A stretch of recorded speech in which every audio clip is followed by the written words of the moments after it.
अस्सलामुअलैकुम, very good morning, welcome to new Pakistan. मैं हूं आपके साथ अनवार खान और मैं हूं आपके साथ नबीहा एजाज खान। तो नाज़रीन, प्रोग्राम का आगाज करेंगे जो सबसे बड़ी अहम और खबर है कि जो ताकतवर समुद्री तूफान है बिपरजॉय, वो भारतीय रियासत गुजरात के साहिल से इस वक्त टकरा रहा है। तेज रफ्तार गर्द आलूद हवाओं और समुद्री थपेड़ों से कई अफराद अपनी जानों से पहले ही हाथ धो बैठे हैं। अगर हम सिंध की बात करें, कराची की बात करें, खासकर पट्टी की बात करें, तो यहाँ पर भी जो लोग हैं उनमें इस वक्त थोड़ा सा पैनिक की जो सिचुएशन है वो देखने को मिल रही है। और ऑब्वियसली ये ह्यूमन नेचर भी है। जो बर्फ रफ्तार और ताकतवर समुद्री तूफान बिपरजॉय है वो किसी भी वक्त पाकिस्तान के साहिली इलाकों से टकराने का इम्कान जाहिर किया जा सकता है। बिल्कुल, और इस दौरान जो हवा की रफ्तार है वो यही बताया जा रहा है कि 135 किलोमीटर से 150 किलोमीटर तक चल सकती है। तो समुद्री तूफान बिपरजॉय से पाकिस्तान अब तक महफूज है। अल्लाह पाक इससे आगे भी महफूज रखें और ये अपना रुख तब्दील करता दिखाई दे रहा है। अलबत्ता ये तूफान भारतीय रियासत गुजरात के शहर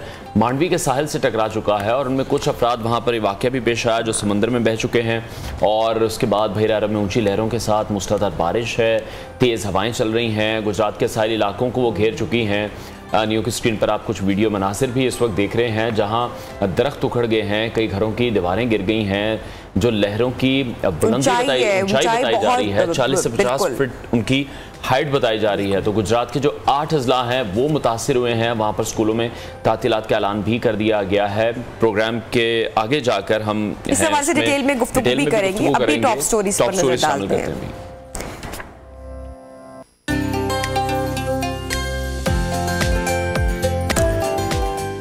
समुद्री तूफान बिपरजॉय, समंदर बिफरने लगा, तूफानी हवाओं का राज। पीटीआई के फौज मुखालिफ ताने बाने इसराइल से जा मिले। चेयरमैन नादरा मुस्ताफी, बैरून मुल्क जाने से रोक दिया।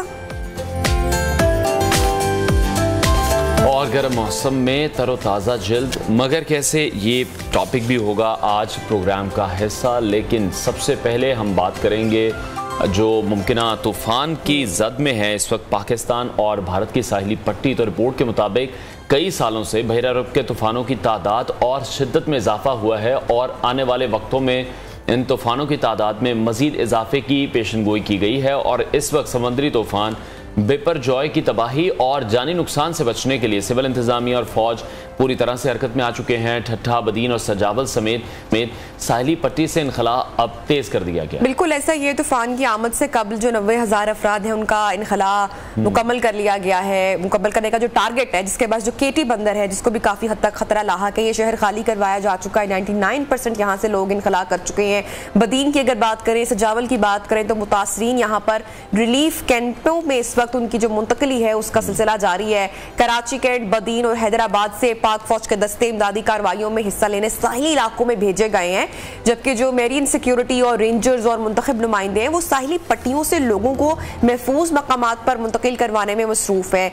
दूसरी जानिब NDMA के मुताबिक जो तूफान है 140 से 150 किलोमीटर फी घंटा की रफ्तार से आगे बढ़ रहा है और कराची के साहिली इलाकों में समंदर के पानी की सतह में मुसलसल हम इजाफा देख रहे हैं। बिल्कुल, जबकि गर्द आलूद जो तेज हवाएं हैं वो भी चल रही हैं। बूंदाबांदी का सिलसिला भी शुरू हो चुका है। इस हवाले से जो हमारे रिपोर्टर्स हैं वो मुख्तलिफ इलाकों में मौजूद हैं, उनसे हम मजीद अपडेट्स भी लेंगे। हमें ठट्ठा से ज्वाइन करेंगे, बदीन से, सजावल से, कराची से शफकत अजीज़ होंगे, कराची से, ठट्ठा से हमारे साथ मौजूद होंगे ताज़ा गुलदरानी, सजावल से शफीउल्लाह मेमन और बदीन से मुर्तज़ा मेमन ने हमें ज्वाइन किया। इनसे वहाँ के हालात जानेंगे। सबसे पहले रुख करेंगे ठट्ठा का और वहाँ पर मौजूद हैं इस वक्त हमारे रिपोर्टर ताज़ा गुल, आप ये बताइएगा अभी वहाँ पर आप क्या सूरत हाल देख रहे हैं, शहर के क्या हालात हैं, मामूलात ज़िंदगी अभी उसी तरह से चल रहे हैं जो कि हम देख रहे थे इस अलर्ट से पहले थे? इस वक्त जो ताज़ा तरीन अपडेट तो फिलहाल मैं आपको बताना चलूँ, केटी बंदर शहर को तो मुकम्मल खाली कर दिया गया है, वो सिक्योरिटी इदारों के हवाले कर दिया गया है। पुलिस और रेंजर्स की वहाँ नफरी मौजूद है जो गश्त कर रही है और साहिली इलाके में इस वक्त जो है तेज हवाओं के साथ जो है बारिश का भी सिलसिला शुरू हो गया है, जबकि समंदर में शदीद तुगयानी भी है और समंदर मुकम्मल अपने मौजों पे है। जबकि समुद्री पानी का जो दबाव है वो केटी बंदर के जो मेन हिफाजती बचाव रिंग बंदे उस पर पानी का शदीद दबाव है, जिसके बायस जो है खतरा लायक है, किसी वक्त भी ये कमजोर पड़ रहे और टूट भी सकता है। तो इसके अलावा इंतजामिया जो वहाँ अलर्ट है, डिप्टी कमिश्नर भी वहाँ मुकम्मल तौर पर वहाँ 3 दिन से वहाँ बैठे हुए और सूरत हाल को मॉनिटरिंग कर रहे हैं। पाक आर्मी के जवान भी मौजूद है, रेंजर्स भी मौजूद है, इसके अलावा पाक बैरिया और पुलिस भी वहाँ मौजूद है और मुकम्मल सूरत हाल पर नजर रखे हुए हैं। रात गए मेरी डिप्टी कमिश्नर ठट्टा जनाब गुलाम फारूक सुब्रो साहब से बात हुई, उन्होंने कहा जो केटी बंदर है, इसके अलावा खारो छान शहर है और इसके अलावा आथर की है और इसके दीगर जो जजीरों में जो हजारों की तादाद में लोग रिहाइश पजीर थे, उनमें से 90% को जो हमने महफूज मुकाम पर मुंतकिल कर दिया गया और गाड़ो और बगान में जो है रिलीफ कैंपें कायम की गई है। जो फिलहाल जो स्कूल जो बंद पड़े हुए हैं उनको खाली पड़ी है, उनमें उनको ठहराया गया है और उनको खाना पीने का साफ पानी और सेहत समेत तमाम सहूलियात उनको फराम किया जा रहा है। और ये समुद्री तूफान का शिद्दत इंतहाई खतरनाक है और इंतजामिया ने बड़ा एक अच्छा काम किया है, वज़ीर-ए-आज़म ने अच्छा काम किया कि लोग यहाँ से निकलने के लिए तैयार नहीं थे। जब हमने वहाँ का दौरा किया तो लोगों ने यही कहा कि भाई हमारा कारोबार सब कुछ यही है, हम नहीं जाएंगे, चाहे हम मर जाए, कुछ भी हो जाए, हम नहीं जाएंगे। लेकिन तमाम वज़ीर आला ने बड़े अच्छे इक़दाम किए, इंतजामिया ने अच्छे इक़दाम किए, खासतौर पर पाक फौज ने बिल्कुल इनको जबरदस्ती वहाँ से निकाला है, उनको वहाँ से उठाया है और जो सराउंडिंग में जो समंदर के 20-25 किलोमीटर के एरिया में जो भी लोग वहाँ रिहाइश पजीर थे, छोटी छोटी झोपड़ियां थी, कच्चे घर थे, ये तो इतनी तेज स्पीड से अगर हवाएं आएगी तो ये तो आपको आदमी को भी उड़ा के ले जाएगी। ये घर क्या है, कुछ नहीं है। तो बड़े अच्छे इक़दाम किए हैं इस बार, तो सबको यहाँ से मुंतकिल किया गया है। बड़ी अच्छी बात है कि इंतजामिया की जानिब से जो है बड़े अच्छे इक़दाम यहाँ पर उठाए गए हैं और लोगों का जो इनखला है वो यकीनी बनाया गया है। आप साथ ही रहिएगा, ताज़ा गुल हमारे साथ बदीन का रुख करते हैं जहाँ पर हमारे साथ इस वक्त मौजूद है मुर्तजा मेमन। मुर्तजा बताइएगा, लोगों को यहाँ से मुंतकिल किया जा चुका है, कैंप्स लगाए जा चुके हैं, वहां पर इंतजामात कैसे हैं और ओवरऑल सिचुएशन क्या अपडेट करेंगे आप? जी, बदीन जिले की ओवरऑल सिचुएशन ये है कि बदीन का इलाका जो है अहमद राजो जो है वो उस बॉर्डर की एरिया भी है और समंदर का 0 पॉइंट है जहाँ पर जो है माहीगीरों की बड़ी बड़ी बस्तियां हैं, वहां पर वो उनकी रिहाइश भी है, वहीं से वो समंदर में जाते हैं मछली वगैरह मारने के लिए। तो जिले इंतजामिया ने, सिंध गवर्नमेंट ने जो है एक प्लान बनाकर ये किया है कि जब से ये बहरे अरब में उठने वाला वाइपर जो है तूफान जो है उसकी पेशगोई की गई, तो जिले इंतजामिया ने, सिंध गवर्नमेंट ने वहां से लोगों को मुख्तलिफ जगहों पे जो है मुंतकिल करना शुरू कर दिया है। इस वक्त बदीन जी मुर्तजा, आप हमें सुन पा रहे हैं? डिस्कनेक्ट मुर्तजा मेमन से एक बार फिर से राब्ता कायम करने की कोशिश करेंगे, सजावल का रुख करेंगे, वहां शफीउल्लाह मेमन हमारे साथ मौजूद हैं। शफीउल्लाह, सबसे पहले हमने देखा कि वज़ीर आला सिंध मुराद अली शाह वो सजावल ही आए, क्योंकि कहा यही जा रहा था कि अगर सजावल की भी साहिली पट्टी से ये तूफान टकराता है बीपर जॉय तो सबसे ज्यादा नुकसान एक्सपेक्टेड जो किया जा रहा है वो सजावल में किया जा रहा है। वहां आप इंतजाम कैसे देख रहे हैं, जो हुकूमती इंतजाम हैं, हिफाजती इकदाम हैं, प्रॉपर प्रिकॉशन वहां पर ली गई है? जी बिल्कुल, ये तो समुद्री तूफान है वाइपर जो है, इसकी पेश नजर सबसे पहले जो डायरेक्शन बताई गई थी तो सजावट की साहिली पट्टी थी, कोस्टल बेल्ट जो सजावट की थी वही थी और उसकी बॉर्डर एरिया जो है भारत के साथ मिलती है, भारत का मुतनाज़ा इलाका सिर करे तो वहां पर जाके लगती है। इसका आइस जो है वो तो बाकी सराउंडिंग जो वाल होती है उसमें हवा घूम रही है तकरीबन 100। ठीक है, ठट्टा का रुख करते हैं। ताज़ा गुल दुरानी एक बार फिर से हमारे साथ मौजूद हैं। ताज़ा गुल, बताइएगा, आपने जैसा कि पहले बताया कि इंतजामात बड़े बेहतरीन यहाँ पर किए गए हैं, लोग पहले जाने को तैयार नहीं थे लेकिन फिर जो कोशिश की गई कन्विंस हो गए और यहाँ से मुंतकिल कर दिए गए। जो कैंप्स लगाए गए हैं वहाँ पर इंतजामात किस तरह से हैं, कितने दिन वहाँ पे लोगों को रहना पड़ेगा, क्योंकि अभी भी हम देख रहे हैं घर तेज आलूद हवाएं हैं, बारिश की पेशगोई है, फिर तूफान भी आना है, कितने दिन रहता है, वी नेवर नो। कैंप्स की इंतजामात के हवाले से बताइएगा। तो कैंप के हवाले से आपको बताना चलूं कि केटी बंदर के करीब जो शहर है बगान में जो है 7 जो है रिलीफ कैंपें जो है सरकारी स्कूलों में कायम की गई है। इसके अलावा घोड़ाबाड़ी में भी 3 कैंपें कायम की गई है, जहां 10,000 से ज्यादा जो मुतासरीन है उनको वहां मुंतकिल किया गया है, जिसमें बच्चे भी शामिल है, मर्द भी शामिल है, ख़वातीन भी शामिल है। इंतजामिया की जानिब से इनको तैयार खाना फराम किया जा रहा है, पीने का पानी भी फराम किया जा रहा है और हेल्थ की भी सहूलत इनको दी जा रही है। जबकि सबसे बड़ी खुशआइंदा बात यह है कि सिंध हुकूमत ने पहली बार जो है समुद्री तूफान के पेश नजर जो है इंतजामिया को ठट्टा सिजावल बदीन इंतजामिया को तकरीबन 8 करोड़ 2 करोड़ के हिसाब से रुपए जारी किए गए हैं, ताकि इन मुतासिरीन की बर वक्त मदद हो सके, उनको खाने मिल सके, पीने मिल सके। और इसके अलावा ट्रांसपोर्ट भी इनको फराम की गई, सिंध हुकूमत की जानिब से इनको ट्रांसपोर्ट दी गई है और उनको वहाँ से जजीरों में से पहले तो पाक बिरिया ने किश्तियों के जरिए, पुलिस ने किश्तियों के जरिए इनको यहाँ साहिल पे लेके आए केटी बंदर, फिर उसके बाद उनको यहाँ से बगान की तरफ रवाना किया गया। तो जो शहर जो है वो भी केटी बंदर से 10-15 किलोमीटर के फासले में वाक़ है, उस पर भी मुकम्मल खाली करा दिया गया। आज सुबह मेरी जो है SHO केटी बंदर से बात भी उनका यही कहना था कि अल्हम्दुलिल्लाह हमने रात में तमाम इलाका क्लियर करा दिया गया, लेकिन अब भी बताया जा रहा है कि आखिर की जो सिजावल का एरिया आता है, लेकिन वो ठट्टा की समंदर से लगता है उसमें कुछ लोग हैं, लेकिन उनको भी रेस्क्यू करने के लिए जो इकदाम किए जा रहे हैं। ठीक है, ताज़ा गुल हमारे साथ ही मौजूद रहेगा, कराची का रुख करेंगे। हमाद यूसुफ ने मैं वहाँ से ज्वाइन किया है, CVO पर वो मौजूद है। हमाद बताएगा अभी यहाँ पर आप क्या मनासिर देख रहे हैं, क्योंकि जो हम वीडियोस देख रहे हैं उसमें तो जो लहरें हैं वो 40 से 50 फीट उनकी हाइट बताई जा रही है और जो हवाएं हैं वो बड़ी तेज चल रही हैं। जी अनवार, मैं इस वक्त CVO पर मौजूद हूँ और यहाँ पर जो है मैं आपको हालात बताऊँ कि मेरे कैमरा मैन आपको दिखा सकें जुल्फ़िकार कि लहरों की जो शिद्दत है वो काफ़ी यहाँ पर दिखाई दे रही है। लहरों की जो है मतलब 6 से 7 फीट की लहरें यहाँ पर जो है हमें दिखाई दे रही हैं। कुछ जब से तूफ़ान का अंदेशा हुआ है साहिल समंदर पर इतनी बड़ी लहरें अब तक हमने नहीं देखी। जब 144 नाफिज हुआ था तब भी यहाँ पर आवाम जो है बड़ी तादाद में लोग आ रहे थे, लेकिन अब भी कर दिए तो साहिल समंदर पर आवाम नहीं आ रही। जहां तक अभी आप पानी देख रहे हैं यहाँ पर पानी नहीं होता था, यहाँ पर सिर्फ और सिर्फ रेत होती थी। पानी के लिए आवाम को मजीद और पीछे जाना पड़ता था, जिसकी वजह से जो है आवाम जो है अब ये कहती है कि तूफान की बायस जो है आवाम जो है बड़ी परेशान हो गई है साहिल समंदर पर, क्योंकि मौसम गर्मा की तातीलात यहाँ पर चल रही है, जिसकी वजह से छुट्टियाँ भी बच्चों की पड़ी हुई है, वो तफरीही मकामात का रुख कर रहे हैं, लेकिन तूफान की वजह से जो है तफरीही मकामात बंद कर दिए गए हैं। हुकूमत सिंध का कहना है कि हिदायत पे जो जारी की है, एहतियाती रामा जो जारी किया है उस पर आवाम अमल दरामद करे ताकि जो है नुकसान से बचा जा सके।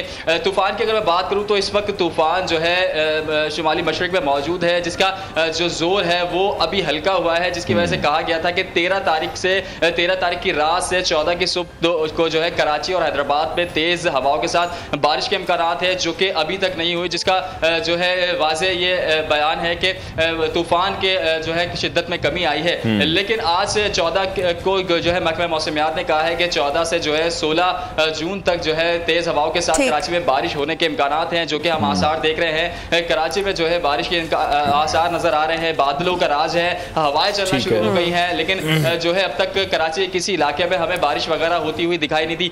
तूफान के जो मरकज है, मरकज के अतराफ में बताया जा रहा था 160 से 180 किलोमीटर फी घंटे की रफ्तार से हवाएं चल रही हैं और लहरों की जो ऊंचाई है, लहरों की ऊंचाई 40 फीट बताई जा रही है। तूफान की खदशे के पेश नजर जो है महकमा मौसमियात ने, सिंध हुकूमत ने जो है हिदायतनामा जारी किया है और हिदायतनामे पे सख्ती से अमल दरामद करने को कहा है। दूसरी जानिब मैं आपको बताऊं कि सिंध हुकूमत ने जो आसानी से अमल दरामद हो सकती हैं वो चीज़ें तो करवा दी, जैसे कि साहिल समंदर पर आवाम का जो रुख है वो रोक दिया, आवाम को आने से यहाँ रोक दिया, बासानी रुकावटें लगा दी, पुलिस की नफरी तैनात कर दी। लेकिन जो इंपॉर्टेंट चीज़ है, जो सबसे अहम चीज़ है, बिलबोर्ड्स वगैरह वो उतारने में अभी तक सिंध हुकूमत जो है नाकाम दिखाई दे रही है। सिंध हुकूमत ने जो है कराची के आम शाहराहों पर, अहम मकामात पर जो बिलबोर्ड्स हैं वो अब तक आवेजा हैं। इसके अलावा हमने ये भी देखा कि बिलबोर्ड्स के पैनाफ्लेक्स उतार लिए गए हैं, लेकिन बिलबोर्ड्स के जो फ्रेम है वो अब तक आवेजा हैं, जो कि खतरे का बायस बन सकते हैं अगर तूफान टकराता है, जो कि महकमा मौसमियात ने कहा है कि 15 जून को केटी बंदर और भारतीय गुजरात में जो है तूफान टकराएगा, जिसके आसार कराची में भी मुरतब होंगे। अगर तूफान टकराता है तो कराची में जो है 50 से 60 किलोमीटर फी घंटे की रफ्तार से हवाएं हवाएं चलेगी जो कि इन बिलबोर्ड्स के लिए खतरनाक होंगी। हवाओं की वजह से जो है बिलबोर्ड्स उतरकर गिरने का खदशा होगा और जाने नुकसान का खदशा होगा। जी ठीक है, साथ ही मौजूद रहिएगा। हम आपसे मजीद भी बात करेंगे। सजावल का रुख करेंगे। सजावल से हमें ज्वाइन किया है शफीउल्लाह मेमन ने। शफी बताएगा, सजावल भी हाई अलर्ट पर रहा, यहाँ पर क्या इंतजाम किए गए, कितने लोगों का इनखला यहाँ से किया गया? इस सजावल में तो बहुत हाई अलर्ट है और यहाँ पर जो इंतजाम के हवाले से जो सूरत पैदा हुई है तो वहाँ से लोगों में मजीद खौफ पैदा हो गया है। जो इंतजामिया ने कोशिश की है, पाक आर्मी, रेंजर्स, कोस्ट गार्ड और नेवी के दस्ते जो है वो साहिली इलाकों में पहुंच गए हैं और केटी बंदर, शाह बंदर, खारोचान, कलकान चानी, छछजान खान, 0 पॉइंट तक ये पूरी कोस्टल बेल्ट है जो वहाँ पर टोटल जो यहाँ की आबादी थी उनको शिफ्ट कराया गया है। कुछ इक्का दुक्का रह गई है। खापटान के करीब जो है वो रास्ता कटा हुआ है क्योंकि वो मौजे जो है बहुत ज्यादा है तो रास्ता नहीं है और तो वहाँ पर जो कुछ लोग रहे हुए हैं उनको कश्तियों की मदद से निकालने की कोशिश की जा रही है। तो जो चमकदू में तकरीबन मुकम्मल हो जाएगी तो रिस्किल बाकी जो वहाँ पर जो ये बंदे वहाँ पर लोग रह रहे हैं उनको शिफ्ट किया गया है। तो वो जमाली में कैंप्स बनाए गए हैं, बेगना मोरी पर बनाए गए हैं, जाती शहर में बनाए गए हैं, सजावल बनाए गए सरकारी। ठीक है शफीउल्लाह, जिन कैंप्स में उन्हें शिफ्ट किया जा रहा है वहां पर फैसिलिटीज कैसी हैं? जी वहाँ पर अभी तो सिर्फ लोगों को मुंतकिल किया जा रहा है। लोग जो है वो निकलने के लिए तैयार नहीं थे, उनको जबरदस्ती यहाँ पर शिफ्ट किया जा रहा है। तो अभी तो अब पहुंच रहे हैं लोग जैसे जैसे आगे। बाकी ये है कि आइंदा के लिए जो आफ्टर जो साइक्लोन है उसके बाद की सूरत हाल को उसको लेके भी इंतजाम किए गए हैं और तकरीबन हेल्थ की जो भी फैसिलिटीज हैं वो इन करीब पहुंचाने की। ठीक है शफी, हमारे साथ ही रहिएगा। कराची का एक बार फिर से रुख करेंगे। हमाद यूसुफ वहां पर मौजूद हैं। हमाद, जिस तरह से आप बता रहे हैं कि बिल बोर्ड्स वगैरह की सिर्फ फ्लेक्सेस उतारी गई हैं, उनके जो मेन स्ट्रक्चर्स हैं वो नहीं उतारे गए, तो उसके साथ साथ जब हम देखते हैं कराची में बारिश होती है और एक्सपेक्ट तो यही किया जा रहा है कि 50 से 100 मिलीमीटर तक बारिश हो सकती है, तो अगर इतनी बारिश होती है तो पानी निकालने के कोई इंतजाम हैं? अंडर पासिस भर जाते हैं, वहां पर सड़कों पर सिर्फ पानी ही पानी होता है? जी अनवार, बारिश अगर होती है तो ऑब्वियसली कराची की सड़कों पर वैसे ही पानी खड़ा हो जाता है और इस बार जो बताया जा रहा है कि बारिशों की जो शिद्दत है वो ज़्यादा बताई जा रही है। इंतजाम की अगर बात करूँ तो हुकूमत सिंध के जानिब से, बकौल हुकूमत सिंध के जानिब से जो है तमाम तरह इक़दाम किए जा रहे हैं। नालों की सफाई की जा चुकी है और बिलबोर्ड्स वगैरह की भी अगर मैं बात करूँ तो बिलबोर्ड्स भी बकौल सिंध हुकूमत के हटाए जा चुके हैं। लेकिन मैं दूसरी जानिब बताऊँ तो बिलबोर्ड्स हटाए नहीं हैं, बिलबोर्ड्स के पैनाफ्लेक्स वगैरह हटाए हैं, बिलबोर्ड्स के जो फ्रेम वगैरह है वो अब तक लगे हुए हैं। नालों वगैरह की बिल्कुल सफाई हुई है, लेकिन जो जितनी शिद्दत से बारिश के पेशगोई की गई है, गुज़िश्ता बारिशों में भी जो है कराची के सड़कों पर पानी खड़ा हो जाता था और जो है मशीनरी के जरिए पानी निकाला जाता था और जो है शारा फैसल और अहम शारा जो है वो ज़ेर-ए-आब आ जाती थी। वो अब तक हमें जो है इसका खदशा जाहिर किया जा रहा है क्योंकि जो है इस तरह के बेहतरीन इक़दाम अब तक हमें देखने में नहीं आए हैं। शारा फैसल पर कोई मशीनरी वगैरह हमें नज़र नहीं आई है कि अगर कोई बारिश होती है और सड़कों पर पानी खड़ा होता है तो फौरी क्विक रिस्पांस फोर्स जो है अमल में लाई जाए और जो है फौरी तौर पे पानी निकाला जाए। इस तरह के कोई इक़दाम अब तक हमें दिखाई नहीं दे रहे हैं। बिलबोर्ड्स वगैरह के हवाले से भी कमिश्नर कराची ने भी विजिट किया पूरा कराची का और उन्होंने इत्मीनान का इजहार किया, जबकि बिलबोर्ड्स अभी तक आवेज़ा हैं। जी ठीक है, आप साथ ही मौजूद रहिए। हमाद, एक मरतबा फिर से रुख करेंगे बदीन का। मुर्तज़ा मेमन साथ मौजूद है। मुर्तज़ा बताइएगा यहाँ पर इंतजाम किस तरह से, आप पहले अपडेट कर रहे थे, बात मुकम्मल कीजिएगा। ये बदीन में जो है सिंध हुकूमत की तरफ से और बदीन जिले की इंतजामिया की जानब से जो है पाक फौज के साथ और पाक रेंजर्स के साथ जो है साहिल इलाके की पट्टी में जितने भी तूफान की जिद में जितने भी इलाके हैं, गाँव हैं, देहात हैं, वहाँ से लोगों को जो है वहाँ से मुंतकल मुख्तलिफ जगहों पे कैंपों में किया जा रहा है। इस वक्त तक बदीन जिले के अंदर 11 जो है रिलीफ कैंपें जो है कायम की गई हैं, वहाँ पर लोगों को मुंतकल किया जा रहा है। मैं आपको बताता चलूं कि जो 99 में जो तूफान आया था समंदरी बदीन में बड़ी तबाही मचाई थी और इस वक्त इस तूफान की जिस तरीके से वो मीडिया में और जिस तरीके से ऐलानात किए जा रहे हैं उसे लोगों में बड़ा खौफ और हरास फैला हुआ है, लेकिन उसके बावजूद भी लोग अक्सरियत लोगों की जो है वो यहाँ से निकलने के लिए तैयार नहीं है। ठीक है, तो मुर्तजा हजारों लोग हैं ऐसे जिनको वहां से निकालना है या निकाला जा रहा है या निकाल चुके हैं अभी तक, तो उनको फैसिलिटेट किस तरह से करेंगे, कहां पर रखेंगे, कितने कैंप्स लगाए गए हैं, लोगों को खाना वहां पर दिया जाएगा, तमाम जरूरी अशिया जो हैं वो उन तक पहुंचाई जाएंगी, क्योंकि कारोबार उनके उन इलाकों में थे, अगर अब छोड़कर शिफ्ट उन्हें किया जा रहा है तो प्रॉपर फैसिलिटेट भी कर रहे हैं? बताएगा बदीन जिले में मुख्तलिफ जगहों पे 11 जो है रिलीफ कैंप लगाई गई है, लेकिन वहाँ की सूरत हाल ये है कि कल जो है तकरीबन 3 से 4 हजार लोग जो है वो मेन कराची रोड पे धरना देकर बैठ गए कि 2 दिन से उन्हें रिलीफ कैंप में मुंतकिल तो किया गया है, लेकिन 2 दिन से न उनको खाना दिया जा रहा है, न उनको पीने का पानी का कोई बंदोबस्त किया जा रहा है जी। तो डिप्टी कमिश्नर बदीन जो है आगा शाहनवाज खान वहां पर पहुंचे, उन्होंने उनको यकीन दहानी कराई है, उसके बाद वो वापस कैंपों में गए। तो यही सूरत हाल है, इसी वजह से जो लोग जो है अपने घर बार छोड़ने के लिए तैयार नहीं है। यहाँ पर लोगों का कहना यह है कि हम अपने घर बार छोड़कर कैंपों में तो आते हैं, लेकिन हमें कोई ताफुज नहीं है, पीछे से उनके चोरों जो है हमारे घर लूट लेते हैं, मवेशी चोरी कर लेते हैं। पुलिस की जानिब से कोई ऐसे इक़दाम नहीं है कि उसे हमें ताफुज फराहम हो। तो इस वजह से मसले तो हो रहे हैं, लेकिन इस वक्त मैं आपको ये बताऊं कि जिस तरीके से बारिश की जो पेशन गोई की जा रही है और उस बारिश का जो पानी की निकासी के लिए, उससे बचने के लिए अभी तक जिले इंतजामिया की तरफ से कोई भी ऐसे इकदाम नहीं किए गए हैं। हाल ही में जो बदीन में आया था, सैलाब आया था, तो उसमें भी यही सूरत हाल थी कि बदीन इंतजामिया की नाअहली की वजह से बहुत सारे जो है इलाके डूब गए थे। ठीक है, बहुत शुक्रिया बदीन से मुर्तजा मेमन, सजावत से शफीउल्लाह मेमन, ठट्ठा से ताज़ा गुल दुरानी, कराची से हम्माद यूसुफ हमें अपडेट कर रहे थे। कोशिश तो हुकूमत की जा रही है कि लोगों को इन तमाम इलाकों से निकाला जाए और उन कैंप्स में शिफ्ट किया जाए, सेफली उन्हें वहाँ पर रखा जाए। लोगों के कारोबार वहाँ पर मौजूद हैं, वो अपने इलाके छोड़ने के लिए रजामंद भी नहीं है, लेकिन अब हालात ऐसे हैं कि मजबूरन उन्हें वहाँ पर शिफ्ट किया जा रहा है कैंप्स में, और कोशिश हुकूमत की जानिब से की जा रही है कि लोगों को वहाँ पर फैसिलिटेट भी किया जाए। ब्रेक लेते हैं, ब्रेक के बाद आपको दोबारा ज्वाइन करते हैं, साथ रहिए।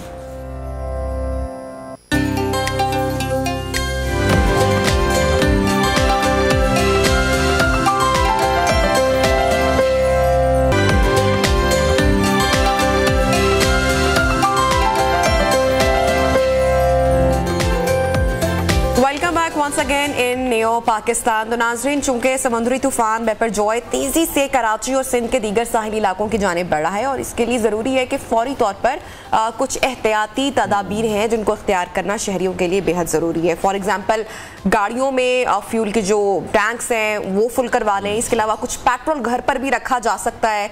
जो ज़रूरी अशियाएँ जैसे खाने पीने की, बच्चों के दूध हो गए, पानी, फर्स्ट एड की किट्स हो गई, टॉर्चेस वगैरह इन केस के अगर लाइट चली जाती है, ये वो तमाम अशिया हैं जो कि आपके घरों पर इमरजेंसी की सूरत में मौजूद होनी चाहिए, क्योंकि बाहर मार्केट जाना, क्या हालात वाक़यात हो, इसको प्रिडिक्ट करना इससे अभी मुश्किल है। बिल्कुल। और अगर आपके घरों में पालतू जानवर हैं तो उन्हें भी घर के अंदर कमरों में रखें, क्योंकि बहुत से जानवर ऐसे हैं जो बालकनीज पर हैं या टेरेस में मौजूद होते हैं, तो वो छत पर भी नहीं होने चाहिए। और क्योंकि कुर्बानी का वक्त भी करीब है, बहुत से अफराद ऐसे हैं जो कुर्बानी के जानवर ला चुके हैं, या अगर इज्तिमाई कुर्बानी वाले जो अफराद हैं वो भी जानवरों को एक जो मजबूत पनाहगाह है उन्हें वहां पर रखना चाहिए, चार दीवारी के अंदर रखना चाहिए।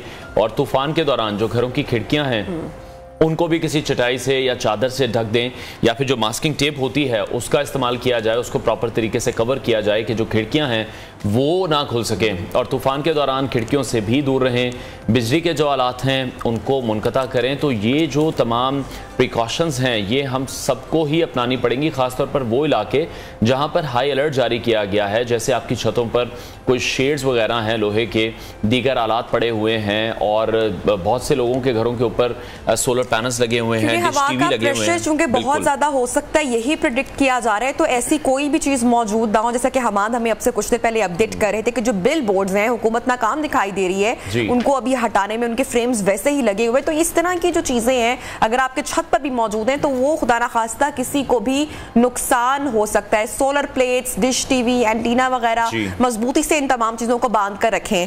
बात करेंगे हमारे साथ वजीर इत्तलात और नशरियात सिंध शर्जील इनाम मेमन मौजूद होंगे, उनसे जानेंगे। जी शर्जील साहब, बहुत शुक्रिया आपने प्रोग्राम में टाइम दिया। जानना ये चाहूंगी कि खतरा किसी हद तक तो कम हुआ है लेकिन टला नहीं है। सिविल हुकूमत ने बिपरजॉय से निपटने के लिए क्या हिकमत अमली तरतीब दी है?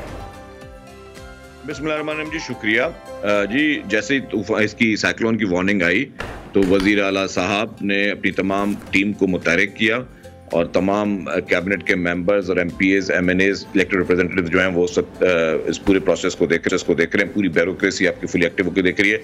हमारी पाक आर्मी, हमारी नेवी, हमारी रेंजर्स, हमारे कोस्ट गार्ड सब मिलकर जो है, सबसे पहले टॉप प्रायोरिटी थी कि जो वल्नरेबल एरियाज हैं वहाँ से इवैक्यूएशन स्टार्ट करें। तो इवैक्यूएट करना लोगों को शुरू किया गया। अभी तक 60,000 लोग जो है इवैक्यूएट हुए हैं और इस वक्त जो वल्नरेबल पॉपुलेशन है वो 75,000 है। उसमें 60,000 लोग जो है इवैक्यूएट हो चुके हैं। बाकी लोगों को भी इवैक्यूएशन हो रही है, उनकी चल रही है। और उसके बाद फिर गवर्नमेंट ने जो है वो रिलीफ कैंप्स बनाए जिसमें लोगों को ठहराया जा सके। वहाँ पे उनको बिस्तर वगैरह, वहाँ पे उनको खाने पीने की सारी अशिया, मेडिसिन, वो सारी गवर्नमेंट प्रोवाइड कर रही है। तो ये गवर्नमेंट ने टॉप प्रायोरिटी इस पूरे प्रोसेस को लेकर चल रही है। ठीक है शर्जील साहब, ऑब्वियसली जिस तरह से आप बता रहे हैं 60,000 अफराद को कैंप्स में मुंतकिल किया जा रहा है, एक बहुत बड़ा नंबर है और कहीं ना कहीं कोई ना कोई कोताही भी हो जाती है, कुछ मामलात हैंडल करने में मुश्किलात का सामना भी करना पड़ता है। अभी हमारे कॉरेस्पॉन्डेंट हमारे साथ मौजूद थे हमाद यूसुफ कराची से, वो ये बता रहे थे कि कल 2000 लोगों की जानिब से कराची में धरना भी दिया गया इसी तमाम सूरत हाल को लेकर के। कैंप्स में ला के रख तो दिया गया है, बदीन में धरना दिया गया है कि कैंप्स में रख तो दिया गया है लेकिन खाने पीने की चीजें वहां पर नहीं हैं। तो ऑब्वियसली उस पर भी आप लोगों की तरफ से काम तो किया जा रहा होगा। देखिए जी, डेफिनेटली हर आदमी चाहता है कि मुझे अच्छी सहूलत मिले और गवर्नमेंट का काम है उनको अच्छी सहूलत देना, लेकिन घर वाली सहूलत तो डेफिनेटली रिलीफ कैंप्स में नहीं हो सकती और वो मुश्किल होती है। लेकिन गवर्नमेंट ने फुल प्रायोरिटी को ये लिया हुआ है। सारे commissioner, deputy commissioner, assistant commissioner को वज़ीर आला साहब की हिदायत है कि जो हर मुमकिन सहूलत हो वो मुहैया की जाए। इशू ये नहीं होती जी कि पैसों की कमी की बायस हम कोई एक्सक्यूज दें, पैसों की कमी का कोई एक्सक्यूज नहीं है। एक ज़रा डेफिनेटली हम एक किसी भी अचानक जगह को एक रिहाइश का इलाका डिक्लेयर करके देना, फिर वहाँ पे कुछ चीज़ें पहुँचाना जो है वो थोड़ा एक मुश्किल प्रोसेस होता है, क्योंकि जिन लोगों को जहाँ पर रखा जा रहा है वो स्कूल्स में रखा जा रहा है, कॉलेजेस में रखा जा रहा है, सरकारी इमारतें हैं, गवर्नमेंट के जो डिपार्टमेंट्स हैं उनके दफातर में रखा जा रहा है। तो डेफिनेटली ये थोड़ा प्रैक्टिकली मुश्किल है कि तमाम लोगों को जो है अचानक जो है वो इस तरह इतनी बड़ी आबादी को आप शिफ्ट करें। वो कर रहे हैं, काफी लोग अपने रिश्तेदारों के घरों पे भी जा रहे हैं। जो लोग रिलीफ कैंप्स में जा रहे हैं तो उनको उनके लिए मुकम्मल तौर पर जो है वो कोशिश यही की जा रही है कि बेहतर से बेहतर इंतजाम हों ताकि उनको कोई तकलीफ वहाँ पे ना मिले। ठीक है शर्जील साहब, जिस तरह से केटी बंदर को 99% वहाँ लोगों को वहाँ से निकाला जा चुका है, इनखला कर लिया गया है, इसी तरह जो वज़ीर आला सिंध हैं उन्होंने सजावल के हवाले से खासकर बात की है कि इसको भी काफ़ी खतरात लाहक हो सकते हैं। तो सजावल के हवाले से क्या खुसूसी इक़दाम किए गए हैं, मैं ज़रूर जानना चाहूँगी, आप शेयर कीजिएगा। वहाँ पे भी जो वल्नरेबल पॉपुलेशन है उनको मूव किया गया, उनको शिफ्ट किया गया है रिलीफ कैंप्स में, उनको शिफ्ट किया जा भी रहा है। और डेफिनेटली खुदा ना खास्ता अगर कोई बड़े नुकसान होते लोगों के, मतलब जो घर वगैरह जो है, सबसे ज्यादा कीमती इंसान के लिए नुकसान है वो इंसान की कीमती जान है। हमारी कोशिश है अल्लाह करे हम कोई भी कीमती जान अल्लाह करे कि कोई भी ज़ाया ना हो, कोई भी खुदा ना खास्ता उस परेशानी में ना आए। उसके बाद जो आपका अगर कोई प्रॉपर्टी लॉस है तो डेफिनेटली गवर्नमेंट ने कहा है कि जहाँ जहाँ पे लॉस होगा तो गवर्नमेंट उसको पूरा करके देगी, उसको बना के देगी। गवर्नमेंट पूरी कोशिश कर रही है उसके लिए। ठीक है शर्जील साहब, शहर में बिल बोर्ड्स वगैरह और जो दीगर कमजोर स्ट्रक्चर्स हैं उन्हें हटाने के हवाले से भी बात की गई थी। मैं खासतौर पर कराची के हवाले से सवाल आपसे करना चाहूँगा। हमें अभी तक यही इन्फॉर्मेशन वहाँ से मिली कि फ्लेक्सिस तो उस पर से उतारी गई हैं लेकिन जो स्ट्रक्चर्स हैं वो वहीं पर मौजूद हैं, तो उस पर भी काम चल रहा है अभी?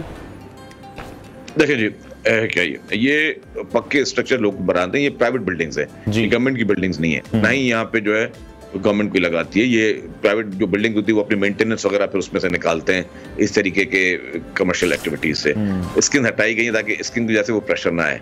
अब जो स्टील स्ट्रक्चर हैं वो इतनी सारी बिल्डिंग्स में फौरी तौर हटाना जो है उन लोगों के लिए इतना पॉसिबल नहीं था, लेकिन जहां जहां से हट सक रहे हैं उनको हटाया जा रहा है। जहाँ पे तो फिलहाल कम से कम स्किन हट जाता है कि वो किसी हवा के तौर पर ना किसी के सर पर गिरे। ठीक है शर्जील साहब, ये भी मैं आपसे जानना चाहूँगी, गवर्नमेंट की जानिब से, हुकूमत की जानिब से लोगों के लिए, पब्लिक के लिए कोई इमरजेंसी नंबर भी जारी किया गया? खुदा ना खास्ता कोई मेडिकल इमरजेंसी होती है या किसी भी किस्म की इमरजेंसी होती है तो कोई इस हवाले से जो आम लोग हैं वो कांटेक्ट कर सकें, कोई ऐसा नंबर अभी तक जारी हुआ है? बिल्कुल जी, अगर आपने कल की न्यूज़पेपर्स उठा लें जी, कल की तमाम लीडिंग न्यूज़पेपर्स में, इंग्लिश में, उर्दू में, सिंधी में, तमाम न्यूज़पेपर्स में हर डिस्ट्रिक्ट के इमरजेंसी नंबर्स दिए गए हैं कि किसी को भी कोई इमरजेंसी हो तो उन नंबर्स पे कॉल करें, गवर्नमेंट की टीम जो है वो फौरी तौर पर वहां पहुंच जाएंगी। ठीक है शर्जील साहब, कराची की अगर बात करें दुनिया के बड़े आबादी वाले शहरों में शुमार होता है, साहिली शहर भी है। आप समझते हैं कराची को वसाइल की कमी का सामना अभी भी है? अभी भी हम बहुत कम वसाइल में काम कर रहे हैं? देखिए, एक तो ओवरऑल वसाइल का सामना, कमी का सामना पाकिस्तान को भी है, सूबे को भी, लेकिन फिर भी जो भी अवेलेबल वसाइल हैं उसमें हुकूमत सिंध जो है उसकी पहली प्रायोरिटी है कि उसमें फौरी तौर पर जो है वो लोगों को ज़्यादा से ज़्यादा सहूलियात दी जा सकें, लोगों के ज़्यादा से ज़्यादा मसाइल को हल किया जा सके। ठीक है शर्जील साहब, इस तरह से हमारे लोग हैं, बार बार कन्वे करना पड़ता है अवेयरनेस के हवाले से। मैं चाहूंगी आपकी मौजूदगी का फायदा उठाते हुए भी आम पब्लिक के लिए क्या मैसेज है, क्या पैगाम है, किस तरीके से हिदायत है, अगर तूफान का सामना हो तो किन किन चीजों की उनको जरूरत पड़ सकती है? कुछ आप पैगाम देना चाहेंगे तमाम देखने वालों को? बिल्कुल जी, ये आपको मैं बहुत शुक्रगुजार हूँ, आपने सवाल किया। एक तो मैं सारी पब्लिक से, जो भी कोस्टल बेल्ट वाली पब्लिक है, उससे ये मैं इल्तिजा करता हूँ, एक गुजारिश करता हूँ कि बराए मेहरबानी हुकूमत सिंध की आप के साथ ताउन करें। गवर्नमेंट अगर आपको कोई भी वार्निंग दे रही है, कोई भी हिदायत दे रही है, तो उस पर आप अमल करें। अगर किसी को ये कहा जा रहा है कि जी आप अपने नकल मकानी करें उन इलाकों में जो इलाके बताए जा रहे हैं, तो उसमें आप नकल मकानी करें। और अगर जिन शहरों में, बड़े शहरों में जहाँ पे हम ये कह रहे हैं कि जी अगर आप गैर ज़रूरी घरों से नहीं निकलिएगा, इनकेस जब ये बरसात शुरू हो जाए और तूफान शुरू हो जाए, तो वो उस पर कोऑपरेट करें। लोग आज भी, मुझे अफसोस के साथ कहना पड़ता है कि लोग समंदर को देखने जा रहे हैं कि हाई टाइड कैसी लग रही है, वहाँ भी लोग रश बढ़ाने की कोशिश कर रहे हैं, जिसको हुकूमत ने मना किया है। हुकूमत ने वहाँ बैरियर्स लगा के बंद किया, पुलिस को सबको कहा कि किसी को आने ना दें। तो आज भी लोगों का जो है वो ये है तरीका, विच इज रॉन्ग। तो मैं समझता हूँ कि इसमें सबको जो है वो साथ देना चाहिए। बहुत शुक्रिया वज़ीर इत्तलात और नशरियात यासिन शर्जील इनाम में कॉन्वर्सेशन थे और लोगों को यही मैसेज कन्वे कर रहे थे कि लोग साहिली पट्टी का रुख ना करें, साहिल समंदर की तरफ ना जाएं। अभी भी लोगों की यही कोशिश है कि जाकर देखा जाए जो लहरें हैं उनकी हाइट कितनी है, वहाँ पर हवा कितनी तेज़ चल रही है। तो इस तरह की जो रिस्क हैं वो नहीं लेने चाहिए, इंतजामिया के साथ ताउन करें। बिल्कुल, इसी दुआ के साथ ब्रेक पे चलेंगे कि जितने लोग हैं जो कि साहिली पट्टी पर मौजूद हैं अभी भी, और कराची के जो लोग हैं आसपास के, अल्लाह ताला उनका हामी और नासिर। ब्रेक के जानिब नाज़रीन बढ़ते हैं, ब्रेक के बाद प्रोग्राम को, गुफ्तगू को आगे बढ़ाएंगे, साथ रहिए।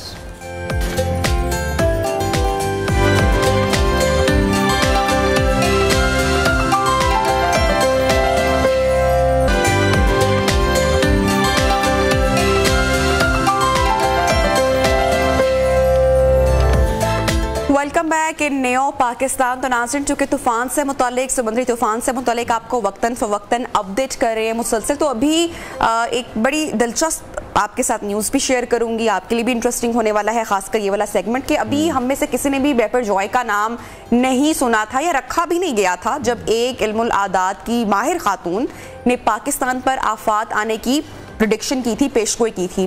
तो क्या ये सिर्फ एक महज इत्तेफाक था प्रेडिक्शन करना, या फिर आदाद या सितारों का इल्म भी कुछ कह रहा था? और ये कितना स्वेर खुदा ना हादसा हो सकता है, क्योंकि अभी इस तूफान ने पाकिस्तान की साहिली पट्टी को हिट करना है। तो क्या प्रेडिक्शन है, यही तमाम बातें आज हम जानेंगे। हमारे साथ इन कॉन्वर्सेशन इन स्टूडियोज मौजूद हैं राहिला अहमद। राहिला जी, बहुत शुक्रिया, आपने टाइम निकाला हमारे प्रोग्राम के लिए। तो अभी बेपर जॉय का नाम भी नहीं रखा गया था जब आपका एक वीलॉग आया जिसमें आपने ये सारी प्रेडिक्शंस की थी। क्या क्या आपने प्रेडिक्ट किया और अब आगे क्या एक्सपेक्टेड है? अस्सलाम वालेकुम, thank you for having me over. अच्छा, ये मैंने ये कहा था कि पाकिस्तान का जो पर्सनल ईयर नंबर बन रहा है इस साल, हम न्यूमरोलॉजिकली देखते हैं, तो दैट इज़ नंबर 11। और वैसे जो ये साल है that is 2023, it comes down to number 7। अब नंबर 7 जो है, इसका जो रूलिंग प्लैनेट है वो है Neptune. Neptune is related to your nervous system और नेचुरल एटमॉस्फेयर, एयर और वाटर को वो एग्रीवेट करता है। अब नंबर 7 के अंदर भी, नंबर 7 का जो एलिमेंट है that is again water and ether. अब उसका कॉम्बिनेशन अगर हम मिलाएं तो वो नेचुरल कैलामिटीज़ को इनवाइट करता है। कमिंग बैक टू पाकिस्तान की मैंने ये कैसे prediction the, it's a very scientific thing. Pakistan का जो नंबर बन रहा है पर्सनल ईयर का वो 11 है। 11 एक मास्टर नंबर होता है और जहाँ ये बहुत सारे पोटेंशियल्स और बहुत सारी अच्छी चीज़ों को अट्रैक्ट करता है। 11 पर्सनल ईयर में पेशेंस बहुत टेस्ट होता है, स्लो ग्रोथ होती है, आप 4 स्टेप्स फॉरवर्ड और 2 स्टेप्स बैकवर्ड, इस तरह का बैक एंड फोर्थ चलता है और ऑटोमेटिकली हालात इस तरह के होते हैं कि you have to connect back with your divine, with your spirituality, और क्योंकि वो फुल फोर्स पे होती है। अब आप देखें कि ऑटोमेटिकली इस तरह के हालात होने थे जिसके अंदर दुआओं पे, सदकात पे, उन सब पे आपको रिलाय, क्योंकि अब सिर्फ दुआएं हैं जो इसको टाल सकती हैं। और बल्कि जब से मैं इसको रीड कर रही हूँ एनर्जीज को, मैंने देखा कि वो क्लोज आता आता इस तरह से हो रहा है। That is a good news. बहुत चांसेस हैं अल्लाह ताला ऐसा ही करे कि वो बिल्कुल ऐसे हो जाए। और उसका रिप्रकशंस जो ज्यादा आ सकते हैं पाकिस्तान के ऊपर वो है एक्सट्रीम वेदर कंडीशंस, और उसके अंदर भी वो कोई छोटी चीज नहीं है, उसको भी सीरियसली लेना चाहिए, क्योंकि जून मिड से एंड की तरफ एंड जुलाई के मिड तक नेचुरल कैलेमिटीज आने के चांसेस हैं। इसके अंदर लोगों की खुदा न खास्ता अमवात हो सकती हैं और इंजरीज हो सकती हैं, थोड़ा सा ब्लड शेड टाइप चीज़ भी नज़र आ रही थी मुझे। तो ये सब चीज़ें, ये इस वक्त का जो टाइम है ना, बहुत ज़्यादा दुआओं का टाइम है और सदकात का टाइम है, और इससे ऑटोमेटिकली मोज़ात होते हैं। इधर एक और बहुत इंटरेस्टिंग चीज़ मैं आप लोगों को बताना चाहूँगी। जब हम छोटे थे तब से हम यही सुनते आ रहे हैं ना कि पाकिस्तान इस्लाम के नाम पे बना, इस्लाम के नाम पे बना। मुझे समझ नहीं आती थी इन बातों की। अच्छा ये क्या, कौन सा इस्लाम है इधर, मुझे तो इतना कोई खास नजर नहीं आता। लेकिन अगर आप देखें कि पाकिस्तान का जो नंबर है वो बनता है, जो पाकिस्तान की डेट ऑफ बर्थ है उससे बनता है नंबर 7, जो कि 16 से निकलता है। ये कार्मिक नंबर्स होते हैं, और जैसे हमने देखा पाकिस्तान अब तक थोड़ा सा ऊपर जाने लगता है, फिर नीचे, थोड़ा ऊपर फिर नीचे, कुछ अच्छा होने लगता है एकदम से, फिर डिप्स आता है। ये 16 का 7 का जो कार्मिक डेथ नंबर है उसके साथ ही प्रॉब्लम्स होती हैं, और इनके साथ हमेशा डिवाइन हेल्प होती है, और वो डिवाइन हेल्प हर एडवर्सिटी में से उसको निकाल के ऊपर ले आता है। तो वो जो कहते हैं कि पाकिस्तान इस्लाम के नाम पे बना है और इसको कुछ नहीं होगा, उसके पीछे बहुत बड़ी लॉजिक है, और वो नंबर 7 की है, और वो डिवाइन हेल्प की है, जिसका हाथ, अल्लाह का हाथ हमेशा हमें नजर आता रहा है, और वो नंबर्स उसको बहुत अच्छे तरीके से एक्सप्लेन करते हैं। ठीक है, तो जिस तरह गुज़श्ता सीजन में भी हमने देखा खौफनाक सैलाब आया, कुछ दिन पहले भी अभी लाहौर में जैसे कल ज़लज़ला आया है, और उससे पहले तूफ़ानी बारिशें हुई हैं, पंजाब में भी हुई हैं, केपी में हुई हैं, बहुत ज़्यादा नुकसान का सामना करना पड़ता है। अभी बिपरजॉय की बात हो रही है, जो सेफ्टी मेयर्स हैं वो तो लिए जा रहे हैं, लेकिन फिर भी यही कहा जा रहा है कि अभी भी चांसेस तो ये हैं कि किसी न किसी हद तक सिंध या बलूचिस्तान की साली पट्टी को मुतासर कर सकता है। तो फिर इल्मे आदात के मुताबिक ये अभी कितना खतरनाक साबित हो सकता है? अभी तो खतरा है, जैसे मैंने कहा कि इसके अंदर जाने का खतरा हुआ है, नेचुरल डिजास्टर्स, डिस्ट्रक्शन हाउसेस की वो भी नजर आ रही है, तो इस तरह का खतरा तो है, फ्लड्स का। अच्छा, अर्थक्वेक इंशाल्लाह जो कि इल्मुलादात है कि अर्थक्वेक को बहुत सीवियर इरप्शन नहीं फील हो रही, लेकिन anything that's related to water and air, weather बहुत एक्सट्रीम। जैसे कि लास्ट टाइम हमने एक्सट्रीम फ्लड सिचुएशन का सामना करना पड़ा और बहुत नुकसान हुआ बलूचिस्तान में, सिंध में, पूरे पाकिस्तान ने भुगता, उसी लेवल का आप प्रिडिक्ट कर रही हैं, या मैं, क्योंकि कंपैरिजन अगर मैं पूछूं आपसे? अच्छा नहीं, एक अच्छी बात यह है कि ये थोड़ा सा शॉर्ट लिव्ड है, ये थोड़ा सा शॉर्ट स्पैन है, वो बहुत ज्यादा ह्यूज डिजास्टर था। इसके अंदर जैसे मैंने पहले भी जिक्र किया कि डिवाइन हेल्प भी है और दुआएं भी हैं। इस साल स्पेसिफिकली अगर किसी का अपना पर्सनल नंबर भी 7 है तो वो उसकी दुआओं से बहुत कुछ ठीक हो सकता है। इमोशनल टेस्ट आने हैं, स्पिरिचुअल टेस्ट आने हैं इस साल पाकिस्तान पे, जो कि हमने देखा है। और दूसरे लेवल के ऊपर हम बात करें तो जैसे नंबर 11 को आप अगर उसकी एनर्जी को समझे तो these are 2 ones coming together, तो ये दो पावरफुल चीजें इकट्ठी आती हैं और उनके अंदर खींचातानी होती है, ईगो की जंग आ जाती है, जो हमने देखा हमारे मुल्क में यही चल रहा है ना इस वक्त। दो पावरफुल फोर्सेस हैं अपोजिंग और उनकी ईगो की जंग है और रिलेशनशिप डिस्ट्रॉय हो रहा है और पाकिस्तान का ओवरऑल मसला पड़ रहा है।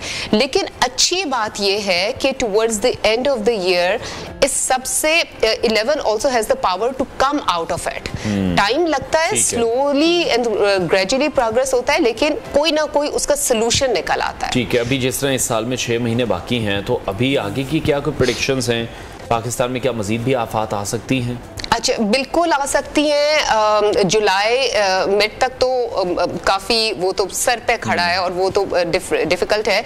उसके बाद अगस्त में कुछ हल्का फुल्का, नवंबर में कुछ हल्का फुल्का होने के चांसेस हैं। लेकिन एक बात अच्छी है कि जैसे नबिया ने कहा कि लास्ट ईयर से कंपैरेटिवली नुकसान कम होगा, लेकिन नुकसान तो नुकसान ही होता है और अल्लाह ताला बस बचाए हम सब। अच्छा, जैसा कि हम मुसलसल पाकिस्तान एक क्राइसिस की सिचुएशन में रहा, कोविड ने तो पूरी दुनिया को लिया, बिल्कुल नुकसानात हमने भुगते। उसके बाद पाकिस्तान में पिछले साल सैलाब आया, इस साल भी तूफान का खदशा है। फिर हम इकोनॉमी हमारी देखते हैं, मुआशी बहरान बहुत ज़्यादा है। पाकिस्तान इन क्राइसिस से कब निकलता हुआ देख रही हैं आप? अच्छा, अभी तो थोड़ा टाइम लगेगा, थोड़ा सब्र, थोड़ा पेशेंस। लेकिन एक अच्छी गुड न्यूज़ ये है कि नेक्स्ट ईयर अच्छी चीज़ें आनी शुरू हो जाएंगी। 2024 में अच्छी चीज़ें इंशाल्लाह आनी शुरू हो जाएंगी। लेकिन अगले साल भी यही थोड़ा बहुत ऊपर नीचे लहरों की तरह से होगा।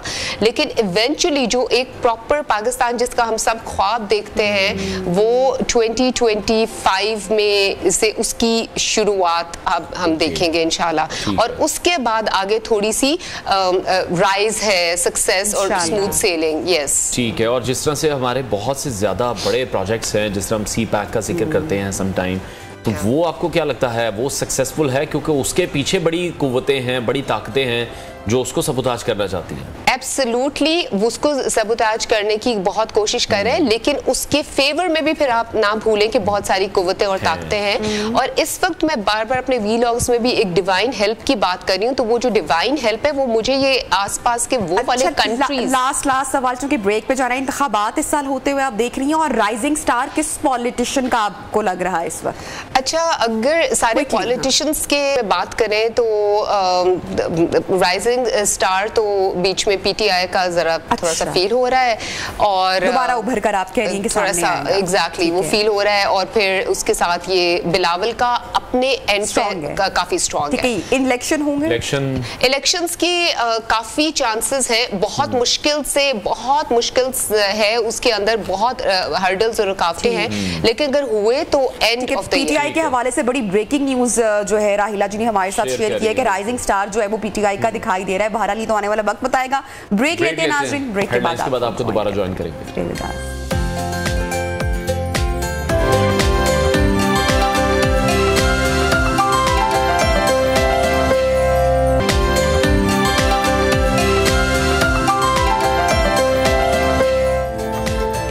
Welcome back न्यो Pakistan. तो नाजरीन, अब कुछ बात करेंगे मुल्क की इकोनॉमी के हवाले से। मुआशी और सियासी बहरानों में घिरी हुई कौम के लिए ये उम्मीद का एक पैगाम है कि अब तेल के बाद तुर्कम के रास्ते जो रूसी LPG है वो पाकिस्तान पहुंच चुकी है। और पाक रूस सफारती ताल्लुकात की 75वीं सालगिरह पर रूसी वजीर खारजा सर्गेई लारोफ ने पाकिस्तान के नाम खुसूसी पैगाम में पाकिस्तान जिंदाबाद का नारा लगाया और वादे निभाने की बात की, जो कि बहुत अहम है। और इसके साथ साथ उज़्बेकिस्तान और अफगानिस्तान से गुजर कर LPG का आना ये पैगाम है कि जो पुरअमन अफगानिस्तान है उसे सेंट्रल एशिया और इससे आगे की जो मार्केट्स है उसमें अब तिजारत का जो वक्त है वो आ चुका है। बिल्कुल। उधर वज़ीर आज़म पाकिस्तान शहबाज शरीफ ने आइंदा साल को पाकिस्तान अवाम की आमदन बढ़ाने का साल कहा है, जिसका बहुत सालों से इंतजार किया जा रहा है। तो दूसरी जानिब वज़ीर ख़ज़ाना इसहाक़ डार ने अवाम को तसल्ली दी है और वो ये कह रहे हैं कि घबराने की ज़रूरत नहीं है, पाकिस्तान दोबारा से टेक ऑफ करेगा। खैर, इसमें कोई शक नहीं है कि पाकिस्तान टेक ऑफ कर सकता है अगर कोई भी हुकूमत अपनी मुद्दत पूरी करती है। जो सियासी से काम है वो रहता है। जमहूरियत की ट्रेन को अगर चलने दिया जाए तो फिर बहुत कुछ हो सकता है। वफाकी वज़ीर बराए पेट्रोलियम मुसद्दिक मलिक ये कहते हैं कि महंगाई का हम एतराफ़ कर रहे हैं, साथ वो ये भी कह रहे हैं कि हम इसके लिए इक़दाम भी कर रहे हैं, आम आदमी को रिलीफ देने की कोशिश कर रहे हैं। बजट में भी ये कोशिश की गई है कि आम आदमी को रिलीफ दिया जाए। और कल ओपन मार्केट में डॉलर की कदर में 7 रुपये की कमी भी हुई है। इसी पर मज़ीद बात करेंगे। माहिर मशरत डॉक्टर खाकान नजीब ने हमें इस वक्त ज्वाइन किया। डॉक्टर साहब, बहुत आपके वक्त के लिए रूसी तेल की बहुत ज़्यादा बात हो रही थी, बिलाखिर अब रूसी तेल पाकिस्तान पहुंच चुका है।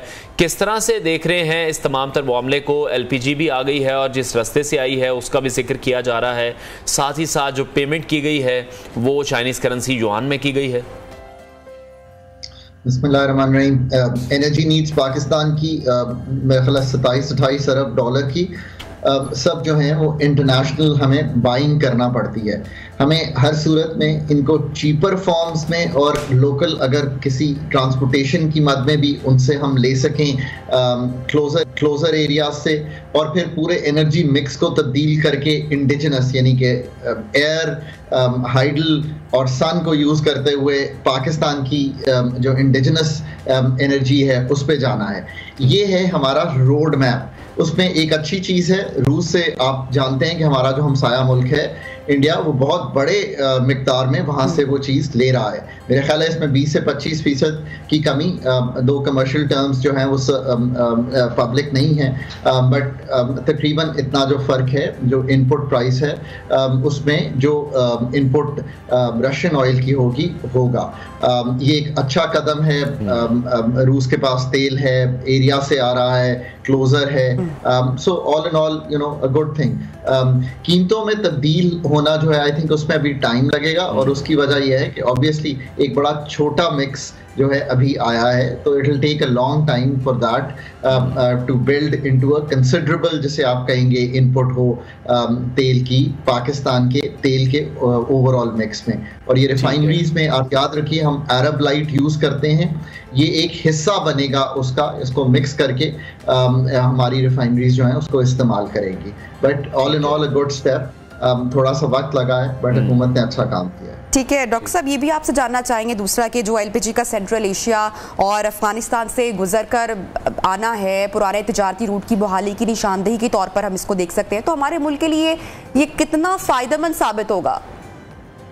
अगेन चूंकि हमारे खत्ते में हमें ट्रेड करनी चाहिए, सो इसको अगर ब्रॉडर कॉन्टेक्स्ट में देखें तो मैंने हमेशा कहा है कि आसियान के जो मुल्क हैं वो अपने ट्रेड की वजह से, एक लोकल ट्रेड की वजह से, एक ट्रांसपोर्ट के एडवांटेज की वजह से, बहुत से ऐसे मिडिल क्लास घरानों की वजह से बहुत सी इनकम्स में इजाफा हुआ। अनफॉर्चुनेटली पाकिस्तान जो है और जो बाकी ममालिक इस खत्ते के भी हैं, एंड आई से दिस अनफॉर्चुनेटली, चीन हमारे ऊपर है, इतना बड़ा हमारे पास ट्रेडिंग पार्टनर बन सकता है। सेंट्रल एशिया हमारे से हम बहुत सी जो अपनी एनर्जी की नीड्स हैं उनको पूरा कर सकते हैं। इसी तरह ईरान के साथ अब बार्टर ट्रेड की बात भी हुई। बलूचिस्तान के एरियाज जो हैं वो बड़े डिस्टर्ब्ड हैं क्योंकि वो हम उनको तरक्की के उस तरह से दायरे में शामिल नहीं कर सके जिस तरह हम करना चाहते थे। सो अगर आप ये तीन ही ममालिक देख लीजिए जिनका मैंने जिक्र किया, सेंट्रल एशियन स्टेट्स, चाइना और फिर तीसरा ईरान, इन सब के साथ हमें ट्रेड करनी चाहिए और इन सब के साथ हमें फॉर्मलाइज ट्रेड करनी चाहिए। और ये भी कोशिश करनी चाहिए कि जैसे हमने अब ये युआन में पेमेंट की है कि हम हमारा जो हमारी डिपेंडेंस है डॉलर पे, उससे निकल के हम इनसे बायलैटरल ट्रेड कर सकें। ठीक है, अभी हम इंपोर्ट की बात की है पर एक्सपोर्ट की भी ये एक मार्केट क्रिएट हो सकती है। ठीक है डॉक्टर साहब, अभी कुछ रोज पहले जिस तरह से हमने देखा कि पाकिस्तान और ईरान के दरमियान भी कुछ मुआहदे हुए हैं, बॉर्डर पर एक जो बिजनेस है उसको स्टार्ट करने की कोशिश की जा रही है, और स्पेसिफिकली इस रीजन में हम देख रहे हैं कि चाइना और रशिया इकोनॉमिकली लीड करता दिखाई दे रहा है, और बाकी जो तमाम ममालिक हैं, जिस तरह से वज़ीर आज़म शहबाज शरीफ साहब भी अब जा रहे हैं आज़रबाईजान, वहाँ पर भी डिफरेंट मुआहदों के हवाले से बात होने जा रही है। तो आपको लग रहा है कि कुछ गेम चेंज हो रही है, जिस तरह से सऊदी अरब और ईरान के दरमियान भी मामला सेटल डाउन हुए हैं, पाकिस्तान का भी बड़ा कलीदी किरदार है, तो ऐसा पॉसिबल है कि बार्टर ट्रेड भी जिस तरह से पाकिस्तान शुरू कर रहा है दीगर मुल्कों के साथ, तो इज दैट इजी कि डॉलर को डंप किया जा सकेगा? आपने एक बहुत अच्छा सवाल सामने रखा है, इसलिए कि इससे हम अपने जो पूरे पाकिस्तान के लोग हैं उनको ये कहना चाहते हैं कि दुनिया में नई ट्रेड पार्टनरशिप्स बन रही हैं। चाइना ने मीडिएट किया सऊदी और ईरान का मुआहदा ताकि वो आगे बढ़ सके। पाकिस्तान ने रशिया से तेल मंगवाया ताकि हम उनके साथ अपने ताल्लुकात आगे बढ़ा सकें। ईरान के साथ जो डील है मैं उसमें तो बहुत ही खुश हूँ, और उसमें मैं इसलिए खुश हूँ कि वहाँ छोटी छोटी मार्केट्स क्रिएट होंगी बहुत सी। देखिए ये जो मार्केट्स ही होती हैं ना, ये लोगों को आपस में मिलाती हैं। मार्केट्स क्रिएट करने से पीपल टू पीपल कांटेक्ट भी होता है, ट्रेड भी बढ़ती है, और चीज़ों का बिकना जो है उसमें आसानी भी पैदा होती है। स्पेशली ये इंपॉर्टेंट है बिकॉज पाकिस्तान का जो बिजनेसमैन है और पाकिस्तान की जो बिजनेस वुमेन है, उन्होंने ये कहा था कि हम चाहते हैं कि बार्टर ट्रेड किया जाए, बिकॉज ऑब्वियसली वरना ईरान के साथ ये जो इलाके हैं हमारे बलूचिस्तान की बेल्ट के, उनके लिए बैंकिंग ट्रांजैक्शन करना, फिर ईरान को अपनी कोई आके ब्रांच खोलना, वो एक लॉन्गर प्रोसीजर होता। But barter is a good way, is an easier way, plus the markets, so मतलब ये बहुत अच्छा साइन है। चाइना के साथ देखिए हमने सीपैक किया, अब जो सीपैक 2 है उसमें हमने इंडस्ट्री लगानी है, उस इंडस्ट्री ने एक्सपोर्ट करना है, और अगर हम इस रीजन में प्लस इसको तो हमें नहीं भूलना चाहिए कि GSP प्लस की वजह से यूरोप हमारे लिए एक बहुत बड़ी मार्केट है और वो मार्केट वैल्यू एडेड मार्केट है। अमेरिका भी एक वैल्यू एडेड मार्केट है। हम हर एक के साथ ट्रेड करना चाहते हैं, डिफरेंट फॉर्म्स में करना चाहते हैं, डिफरेंट प्रोडक्ट्स में करना चाहते हैं, कहीं वैल्यू एडेड करना चाहते हैं, कहीं लो वैल्यू एडेड करना चाहते हैं। ये एक मिक्स बनना चाहिए पाकिस्तान का। अच्छा डॉक्टर हकान, ये जिस तरह से आपने भी जिक्र किया रूसी और चीनी जो कैंप है उससे तजारत और जो युआन का इस्तेमाल है, ये क्या IMF मुआहदे पर असरअंदाज हो सकता है? इस पर आप क्या कहेंगे, क्योंकि हमने तमाम शराइत भी अभी तक तस्लीम की हैं, क्या कमेंट करेंगे? एक तो यह है कि मैंने हमेशा कहा है और अब मैं दुआ भी करता हूँ, and I say this very honestly from the depth of my heart, कि पाकिस्तान का जो 9th रिव्यू है वो कंप्लीट हो जाए। और ये मैं इसलिए कहता हूँ कि उसके बाद इलेक्शन साइकिल आ जाएगा। अगर ये पैसे IMF के आ जाएं, कुछ और इसके साथ एसोसिएटेड पैसे हैं वो आ जाएं, तो जो पाकिस्तान का जो प्रेशर है स्टेट बैंक के रिजर्व्स पे वो थोड़ा सा ईज हो जाएगा। दूसरी बात यह है कि अभी बहुत सी इंपॉर्टेंट चीजें हैं जो IMF से डिस्कस हो रही हैं which are much higher level. मेरा नहीं ख्याल कि युआन में ट्रेड जो है वो उनके उस पर अफेक्ट करेगी। आई डोंट थिंक कि जो हमारे डेट्स हैं payable to different countries, I think that's much more important, debt sustainability जो है, but not what moneys we use to pay. I don't think इसका ठीक है। डॉक्टर साहब, अभी तो अमेरिकी वजीर खजाना ने भी फेवर की है, उन्होंने भी ये कहा है कि IMF को अब जो पाकिस्तान के साथ जो प्लान है उसको कंप्लीट करना चाहिए, जो उनकी एक इंस्टॉलमेंट है वो उनको मिलनी चाहिए। तो आपको लगता है अमेरिका की जानिब से भी जो बात की गई है कुछ फायदा होगा पाकिस्तान को?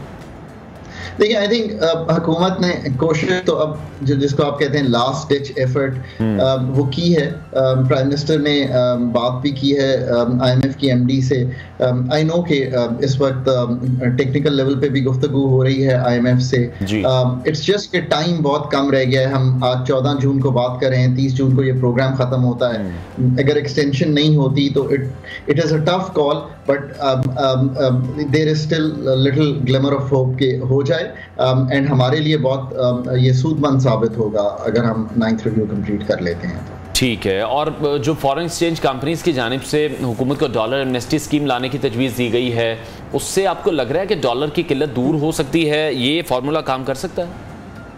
तो I am not in favour of amnesties, इसलिए कि हमने IMF को लिख के दिया हुआ है कि हम कोई भी नई एमनेस्टी स्कीम प्रोग्राम के दौरान नहीं करेंगे। ठीक है। अच्छा डॉक्टर खाकान, अभी जो बरामदी सनतों को मराद देने और दरामदात की कमी से अदायगियों का जो तवाज़न है, क्योंकि आप हमेशा इस पर बड़ी डिटेल में गुफ्तगू करते हैं, इससे ये दुरुस्त हो सकता है सारा मामला? एक्सटर्नल चैलेंज जो है पाकिस्तान का, जिसको आप करंट अकाउंट डेफिसिट कहते हैं, यानी कि माली खसारा कहते हैं, वो पाकिस्तान का वो चैलेंज है कि जब भी पाकिस्तान की इकोनॉमी बेहतरी की तरफ जाती है, बेहतरी से मेरा मतलब है कि हमारी ग्रोथ होती है, ग्रोथ लाजिम व मलजूम है पाकिस्तान को या किसी भी मुल्क को आगे ले जाने के लिए। इंडिया, चाइना, वियतनाम, जितने ममालिक ने बहुत तरक्की की है उन्होंने ग्रो किया, तो हमारा जो करंट अकाउंट का चैलेंज है वो बहुत बढ़ जाता है। इसको मीट करने का सिर्फ एक तरीका है और वो है कि हमें अपनी एक्सपोर्ट मार्केट और जो हमने पहले बात की रीजनल ट्रेड और कुछ ऐसी चीजें बनाना जो वैल्यू एडेड हो। रीजनल ट्रेड उसमें छोटा हिस्सा जरूर डाल। ठीक है डॉक्टर साहब, हमें सुन पा रहे हैं आप? डॉक्टर खाकान नजीब से एक बार फिर से कनेक्ट करने की कोशिश करेंगे और उनका ये कहना था कि जो इस तरह के मुआहदे हैं, जो एमनेस्टी स्कीम है, वो तो IMF की जानिब से मना किया गया है कि IMF के मुआहदे में अगर जाना है तो किसी किस्म की भी कोई एमनेस्टी स्कीम नहीं लानी चाहिए। पहले भी हमने देखा कि मुतादिद बार ये गलती हो चुकी है कि जब आवाम को रिलीफ दिया गया तो फिर IMF की जानिब से जो स्टाफ लेवल मुआहदा था वो भी नहीं हो सका था, क्योंकि सियासी फ़ायदा लेने के लिए जो रिलीफ फिर आवाम को दिया जाता है तो IMF की जो शराइत हैं उनको सबूताज किया जाता है, जिसकी वजह से अभी तक ये मामला इतना डिले हुआ। बिल्कुल। और जो अभी तक का जो हॉट टॉपिक है, अगर पाकिस्तान की इकोनॉमी की बात करें और जो रूसी तेल की आमद है, मारूफ हवाले से बहुत गुफ्तगू हो रही है, बहुत बात हो रही है कि पाक रूस जो तजारती ताल्लुकात हैं, एक नए दौर का जो आगाज है वो होने जा रहा है। डायरेक्टली इससे आवाम को कब रिलीफ मिलेगा? डॉक्टर खाकान का ये कहना अभी थोड़ा सा कबल अज़ वक्त होगा, लेकिन इसके जो असरात है वो इवेंचुअली आवाम तक पहुंचेंगे। और साथ ही साथ जो हमारी एक्सपोर्ट्स हैं उसको बहुत ज्यादा बेहतर करने की जरूरत ज़रूरत है। जो बरामदी सनतें हैं उन्हें अगर हम मराद देंगे, एक्सपोर्ट्स पाकिस्तान में बढ़ेंगी और जो दरामदात हैं उसको भी कम करने की ज़रूरत है, तो शायद जो अदायगियों का तवाज़ुन है वो दुरुस्त हो जाए। साथ ही साथ अमरीकी वज़ीर ख़जाना की जानिब से भी जो कहा गया है IMF को कि पाकिस्तान में को सैलाबी सूरत हाल का सामना रहा है, तो पाकिस्तान को इस वक्त मदद की ज़रूरत है। डॉक्टर साहब, आपसे आखिरी सवाल मैं ये करना चाहूँगा कि अब हुकूमत तो बात हमें करती दिखाई दे रही है प्लान बी के हवाले से, कितना हकीकत पसंदाना देख रहे हैं आप ये प्लान बी? क्या ऐसी ऑप्शंस हुकूमत के पास हैं कि IMF के बगैर अगर वो सरवाइव करना चाहते हैं तो फिर कौन सा ऐसा फार्मूला है, कौन सा ऐसा प्लान है जो अभी तक किसी भी फोरम पर डिस्कस नहीं हुआ? और आपसे बहुत अरसे से गुफ्तगू इस मौजूद पे हो रही है। IMF is the only option. बाकी जो प्लान्स हैं वो इंटरम हो सकते हैं। प्लान बी पे कमेंट मैं इस तरह कर देता हूं कि प्लान बी ऑलरेडी इन वोग है। अब इससे मेरा क्या मतलब है? प्लान बी नवंबर से जब IMF डिले हुआ तो चाहे वो फ्रेंडली कंट्रीज के पास जी डॉक्टर हाकान से हमारा राब्ता दोबारा कनेक्ट करने की कोशिश करेंगे। प्रोग्राम में लेते हैं नाज़रीन एक छोटी सी ब्रेक और ब्रेक के बाद आपको दोबारा ज्वाइन करते हैं।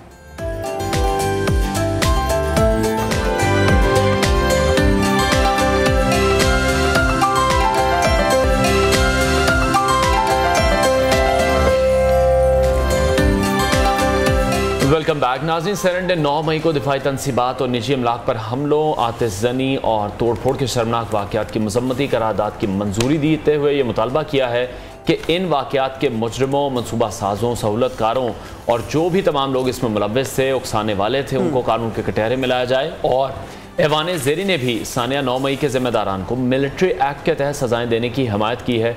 उधर चेयरमैन तहरीक इंसाफ को GIT के सामने वो पेश हुए हैं और चेयरमैन PTI को हसास इदारे के सीनियर अफसर का नाम लेकर बेबुनियाद इल्ज़ामात लगाने वाले उनके क्लिप दिखाए गए हैं, जिस पर उन्होंने GIT के सवाल पर वीडियो क्लिप्स की जिम्मेदारी तो कबूल कर ली है। और चेयरमैन PTI ने यह भी कहा कि जो वीडियो है उसमें आयद इल्जामात से मुतालिक उनके पास कोई सबूत मौजूद नहीं है। उन्हें हसास इदारे के सीनियर ऑफिसर ने बराह रास्त धमकी नहीं दी। अच्छा, दूसरी जानिब हमने देखा कि राना सनाउल्लाह ने रद्द-ए-अमल दिया। उनके स्टेटमेंट सामने आई कि PTI दुनिया भर में फौज के खिलाफ इंसानी हकूक की खिलाफ वर्जी का प्रोपेगेंडा कर रही है। मुल्क के खिलाफ लाखों हजारों डॉलर्स भी खर्च किए जा रहे हैं और इस प्रोपेगेंडे में इसराइल और दुश्मन हमसाया मुल्क के शाखसाने भी मिल रहे हैं जो उन्हें किसी ना किसी अंदाज में सपोर्ट कर रहे हैं। फिर हमने देखा कि PTI ने कौमी असम्बली में मंजूर की गई हुकूमती करारदाद मुस्तरद कर दी। 9 मई को जो हंगामा आराई केस है उसमें शाह महमूद कुरैशी की जमानत भी मंजूर कर ली गई और इसके साथ ही साथ जो गिरफ्तारियों का सिलसिला है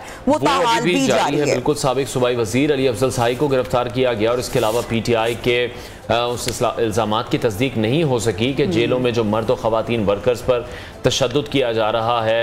और judgement and order review act की बात करें तो इस कानून के खिलाफ दरख्वास्तों पर चीफ जस्टिस उमर अता बंदियाल की सरबराही में 3 रुकनी बेंच समाअत कर रहा है, जिसमें जस्टिस एजाजुल हसन और जस्टिस मुनीब अख्तर बेंच में शामिल हैं। दरख्वास्त गुजार ने कहा है कि रिव्यू एंड जजमेंट ऑर्डर कानून मुअत्तल करके 8 रुकनी बेंच समाअत के लिए मुकर्रर किया जाए, जिस पर चीफ जस्टिस उमर अता बंदियाल ने कहा है कि हम बार बार कानून को मुअत्तल नहीं कर सकते। इसके साथ साथ सुप्रीम कोर्ट ने पाकिस्तान तहरीक इंसाफ की पंजाब इंतखाबात से मुतल्लिक इलेक्शन कमीशन की नज़रसानी और रिव्यू ऑफ जजमेंट्स केस में फरीक बनने की दरख्वास्त भी मंजूर कर ली है। कल चेयरमैन नादरा भी मुस्ताफ़ी हो गए और उसके साथ उन्हें बैरून मुल्क जाने से भी रोक दिया गया है। मजीद बात करेंगे सीनियर तजियाकार एंकर पर्सन मती आपने में ज्वाइन किया। मती साहब, बहुत शुक्रिया आपके वक्त के लिए। चेयरमैन PTI ने GIT के सामने जो सवालात के जवाब दिए हैं, जो बातें की हैं, वो बातें शायद वहाँ पर नहीं की गई जो वो अवामी जगह पर करते थे। मिसाल के तौर पर जब GIT ने उनसे पूछा है कि बराह रास्त आपको कत्ल की धमकी किसी की जानिब से दी गई, कोई धमकी सामने आई है जिसमें उन्होंने ना में जवाब दिया है, तो उस पर कल की जो GIT वाला एक सेगमेंट था उसमें आप क्या बताएंगे, क्या हुआ? देखें, अभी तक की जो खबरें सामने आई हैं, इमरान खान काफी संगीन इल्जामात लगाते रहे हैं रियासती एहलकारों पर भी और हुक्मरान इत्तेहाद के जो कायदीन हैं, जिसमें शहबाज शरीफ भी हैं, वफाकी वज़ीर दाखिला भी हैं, उन इल्जामात के हवाले से GIT जिस मामले पे तहकीकात कर रही थी वो इल्ज़ाम यह था इमरान खान पे कि उन्होंने रियासती इदारों के खिलाफ लोगों को भड़काने की और उकसाने की कोशिश की है। इसी हवाले से इमरान खान से ये पूछा गया बार बार कि जो वो इल्ज़ाम लगा रहे थे एहलकारों को नाम लेके उसके हवाले से कोई वो सबूत या कोई ऐसी मालूमात ही दे देते। सबूत तो बहुत बात की बात है, सिंपल वो इतना बता देते कि उनको किसने ये बताया कि उनका कातलाना हमले की कोशिश की गई। क्योंकि इमरान खान न सिर्फ ये कि वज़ीराबाद में होने वाले कातलाना हमले के हवाले से संगीन इल्जामात लगा रहे थे, और किसी हद तक उनका गिला जायज इसलिए था कि उनके FIR नहीं कटी, और FIR कटती है, तहकीकात होती है, और ये रियासत का काम होता है जब इतना बड़ा कोई साने हो जाए। मगर इसके बावजूद भी जब JIT ये पूछ रही थी कि कम से कम वो इतना तो बता देते कि आपको किसने बताया कि दोबारा से इस्लामाबाद में भी आपको कत्ल करने की कोशिश की गई, कोई साजिश की गई, और जिन एहलकारों का आप नाम ले रहे हैं क्या उन्होंने आपको बराह रास्त फोन किया? तो वो बुनियादी मालूमात भी इमरान खान के पास नहीं थी। बजाय उनके जवाबात से लगता है कि वो कानों के बड़े कच्चे हैं, और जिसने जो कुछ भी उनको फोन करके बताया या कान में बता दिया वो उन्होंने उसको मनोवान उसी तरह दोहरा दिया। और ये मुजाहरा हम पहले भी देख चुके हैं, बहुत सारे जलसों में भी हल्की सी कुछ सरगोशी भी करता था तो खान साहब फौरी तौर पर तकरीर में वो अल्फाज दोहरा देते थे। अगर कोई ये भी कहता था कि जरा इस्लामिक टच ले जाए तो फौरी तौर पे इस्लामिक टच भी दे दी जाती थी। तो मेरे ख्याल में कल के जो इंटरव्यू हुआ है JIT के सामने इमरान खान का, उससे उनको भी मायूस होना चाहिए और उनको फॉलोअर्स को भी मायूस होना चाहिए। तो मतलब ये तो बिल्कुल मायूस कुन बात है कि इतने जो संगीन इल्जामात चेयरमैन PTI की जानिब से हमेशा से लगाते रहे और वो उसका जवाब शवाहिद देना तो दूर की बात, जवाब भी नहीं दे पाए। अच्छा, एक अहम खबर आपके साथ नाज़रीन के साथ शेयर करेंगे। मतीउल्लाह जान भी हमारे साथ इस वक्त तशरीफ है, उनसे तो गुफ्तगू के सिलसिले को और एनालिसिस को आगे बढ़ाएंगे। ब्रेकिंग न्यूज़ आप पाकिस्तान के खिलाफ शरंगेजी फैलाने वाला यूट्यूबर आदिल राजा को लंदन में गिरफ्तार कर लिया गया है, और जरा ये बता रहे हैं कि आदिल राजा को लंदन पुलिस की जानिब से गिरफ्तार किया गया है। इनकी जानिब से मुतअद्दिद वीडियोस ऐसी सामने आ रही थी जिस पर उनको काफ़ी तनकीद का सामना भी करना पड़ रहा था। तो पाकिस्तान ने बरतानिया में आदिल राजा के खिलाफ इस हवाले से कार्रवाई भी शुरू कर रखी थी, और अब पाकिस्तान के खिलाफ शरंगेजी फैलाने वाला यूट्यूबर आदिल राजा को लंदन में अभी गिरफ्तार कर लिया गया है। ज़राए का बताना है कि आदिल राजा को लंदन पुलिस की जानिब से गिरफ्तार किया गया है। पाकिस्तान ने बरतानिया में आदिल राजा के खिलाफ इस हवाले से कार्रवाई शुरू कर रखी। अहम खबर है आपके साथ शेयर कर रहे हैं। आदिल राजा को लंदन पुलिस ने गिरफ्तार कर लिया है। पाकिस्तान के खिलाफ शरंगेजी फैलाने वाला यूट्यूबर आदिल राजा इस वक्त जेरे हिरासत है। इसी हवाले से मती साहब मैं अब आपसे भी कमेंट लेना चाहूंगी। बड़ी खबर भी है, नफरत अंगेज काफी पैगामात भी फैलाते रहे, इस पर भी आपको शॉर्ट कमेंट लूंगी, लेकिन मैं अभी ये जानना चाह रही हूँ कि आपको क्या लगता है चेयरमैन PTI को 9 मई के वाकयात पर सख्त ट्रायल का सामना करना पड़ेगा? मती साहब की जानिब भी वापस बढ़ेंगे। अभी जावेद बलोच से आदिल राजा की गिरफ्तारी के मुतालिक मजीद जानते हैं। जी बताइएगा जावेद बलोच, इस गिरफ्तारी से मुतालिक। देखें, पाकिस्तान के खिलाफ और पाकिस्तानी इदारों के खिलाफ शरंगेजी का इल्जाम के तहत जो है वो जरा बता रहे हैं कि आदिल राजा को गिरफ्तार किया गया लंदन पुलिस ने। जरा बता रहे हैं कि पाकिस्तानी हुकूमत ने जो है वो बरतानी हुकूमत से रब्ता किया था, वहाँ पर कार्रवाई का आगाज किया गया था उसके खिलाफ, और सोशल मीडिया पर जो शरंगेजी फैलाई जा रही थी पाकिस्तान के खिलाफ, पाकिस्तानी फौज के खिलाफ और इदारों के खिलाफ, उनके इल्जाम में जो है इसको राजा आदिल को आज गिरफ्तार किया गया है। ठीक है जावेद, तो अभी क्या कहा जा रहा है, वहीं पर ट्रायल होगा या वापस लाने की कोशिश भी की जाएगी इन्हें? देखिए, जाहिर बात है लंदन पुलिस ने गिरफ्तार किया है तो ट्रायल भी जो निश्चित ट्रायल है वो वहीं पे शुरू होगा, और फिर ये कोशिश की जाएगी पाकिस्तान की कि उसे यहाँ पाकिस्तान मुंतकिल किया जाए और पाकिस्तानी कानून के तहत जो है वो कार्रवाई का आगाज दोबारा से किया जाए। आपके इल्म में है कि आदिल राजा यूट्यूब पर, सोशल मीडिया पर और मुख्तलिफ फोरम पर जो है वो पाकिस्तान के खिलाफ नफरत अंगेज और शरंगेजी जो है वो फैला रहा था, और पाकिस्तानी अवाम के अंदर जो है वो नफरत फैलाई जा रही थी। मुख्तलिफ किस्म के इल्जामात लगाए जा रहे थे, मुख्तलिफ किस्म का प्रोपेगेंडा किया जा रहा था, जिस पर जो है ये कार्रवाई का आगाज किया गया। तो आज फाइनली इस यूट्यूबर को गिरफ्तार कर लिया गया है। ठीक है, बहुत शुक्रिया। ब्यूरो चीफ इस्लामाबाद जावेद बलोच हमें अपडेट कर रहे थे। एक बार फिर से मतीउल्लाह जान हमारे साथ इन कॉन्वर्सेशन है, उनसे भी बात करते हैं और ये अहम एक पेशरफ भी हुई है, इस पर भी उनसे कमेंट लेंगे, दीगर मामला जो हैं वो भी उनसे जानेंगे। लेकिन मैं आपसे जानना चाहूंगी मती साहब, अभी जो गुफ्तगू हम कर रहे थे चेयरमैन PTI के हवाले से, 9 मई के वाकयात पर आप क्या समझते हैं, सख्त ट्रायल का उनको सामना करना पड़ सकता है या फिर इस बार वो NRO लेने में कामयाब हो जाएंगे? और साथ ही साथ शॉर्ट कमेंट भी लेना चाहूंगी, जो आदिल राजा की गिरफ्तारी अमल में लाई गई है, इनकी सरपरस्ती कौन कर रहा है? पहली बात तो यह है कि जहाँ तक 9 मई के वाक़यात का ताल्लुक है, अगर इमरान खान से मुताल्लिक 9 मई के ऊपर कोई ठोस कानूनी कार्रवाई नहीं होगी या आर्मी एक्ट के तहत उनके खिलाफ कार्रवाई नहीं होगी, तो जो पूरा केस है हुकूमत पाकिस्तान का 9 मई के मुल्ज़मान के खिलाफ, वो पूरा केस ही जो है वो धड़म से नीचे आ गिरेगा और फिर किसी के खिलाफ कार्रवाई करने का कोई जवाब जो है पता नहीं होगा, क्योंकि हुकूमत पाकिस्तान का मौक़िफ़ ही यही है कि ये इमरान खान थे जिन्होंने बरकलाया है लोगों को, आम लोगों को, औरतों को, बच्चों को, नौजवानों को, और उनकी पार्टी के बहुत से लीडरान थे और बहुत से लोग जो पकड़े गए उन्होंने इस बात को तस्लीम भी किया है और फिर कुछ ऐसे एविडेंसेस भी हुकूमत पाकिस्तान ने दिखाए हैं जिसमें खुद इमरान खान को जो वीडियो दिखाई गई हैं जिसमें इमरान खान बुनियादी तौर पे उकसा रहे हैं लोगों को, और फिर उसके बाद कुछ ऑडियो टेप्स भी जो सामने आई हैं जो लीक्स हुई हैं जिसमें पीटीआई के लीडरान जो हैं वो हदायत दे रहे हैं 9 मई को कि वहां जाके एहतजाज करना है। तो अगर इमरान खान के खिलाफ किसी किस्म की कार्रवाई नहीं होती आर्मी एक्ट के तहत, तो फिर बहुत मुश्किल होगा किसी भी जो कारकुन है या किसी भी शहरी या किसी भी शर्त पसंद के खिलाफ कार्रवाई करने का। तो लगता यही है कि इमरान खान के खिलाफ यकीनी तौर पर कार्रवाई होगी और यही हुकूमत का एक टेस्ट केस होगा कि 9 मई के वाकयात के ऊपर हुकूमत कितनी संजीदा है कानून को हरकत में लाने के लिए। ठीक है मती साहब, पिटिशनर भी आपके साथ मौजूद हैं, उनके साथ भी गुफ्तगू कीजिएगा, उस हवाले से भी हम जानना चाहेंगे। जी, एक्चुअली एडवोकेट रियाज हनीफ राय हैं जो जूरिस फाउंडेशन से इनका ताल्लुक है। इनसे कुछ देर पहले मैंने बात की थी कि वो उनकी दरख्वास्त में है क्या, उनका मौक़िफ़ क्या है। बुनियादी तौर पे उन्होंने उस कानून को चैलेंज कर रखा है जिस कानून के तहत आइन के आर्टिकल 184(3) में जो सूबा मुख्तियारात हैं उसमें दिए गए फैसलों के खिलाफ नजरसानी जो है वो अपील की मानद सुनी जाएगी और बड़े बेंच में सुनी जाएगी। अभी उन्होंने बात करने से गुरेज किया है और कहा है कि वो जो कुछ कहेंगे वो कमरा अदालत में ही कहेंगे। ठीक है मुफ्ती साहब, एक और अहम मामला है, कल चेयरमैन नादरा को भी इस्तीफा देना पड़ा और बैरून मुल्क जाने से भी अभी उन्हें रोक दिया गया, इसकी कोई वजूहात अभी तक सामने आई हैं?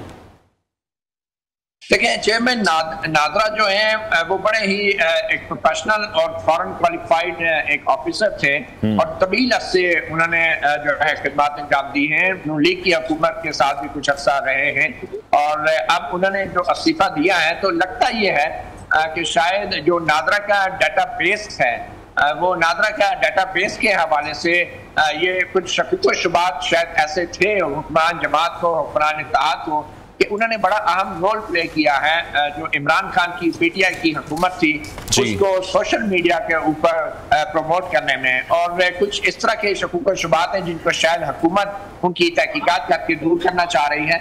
अदरवाइज अगर देखा जाए तो उन्होंने काफी कंट्रीब्यूशन की है नादरा के डाटाबेस को बिल्ड करने में, और तारीख में शायद इतने बड़े पैमाने पे नादरा को मुनज़्ज़म नहीं किया गया जितना तारिक मलिक के दौर में ये काम हुआ है। तो ये बात अपनी जगह दुरुस्त है कि नादरा ने बहुत जो है एक्सपैंड किया है, उनके बड़े प्रोजेक्ट सामने आए हैं, मगर इसके साथ साथ जो कुछ शकूक व शुबात थे मौजूदा हुकूमत के उसको शायद दूर करने के लिए ये मामला अब इस ठीक है। बहुत बहुत शुक्रिया मतीउल्लाह जान, हमारे साथ इन कॉन्वर्सेशन थे ना। मिलेंगे ब्रेक और ब्रेक के बाद आपको ज्वाइन करते हैं।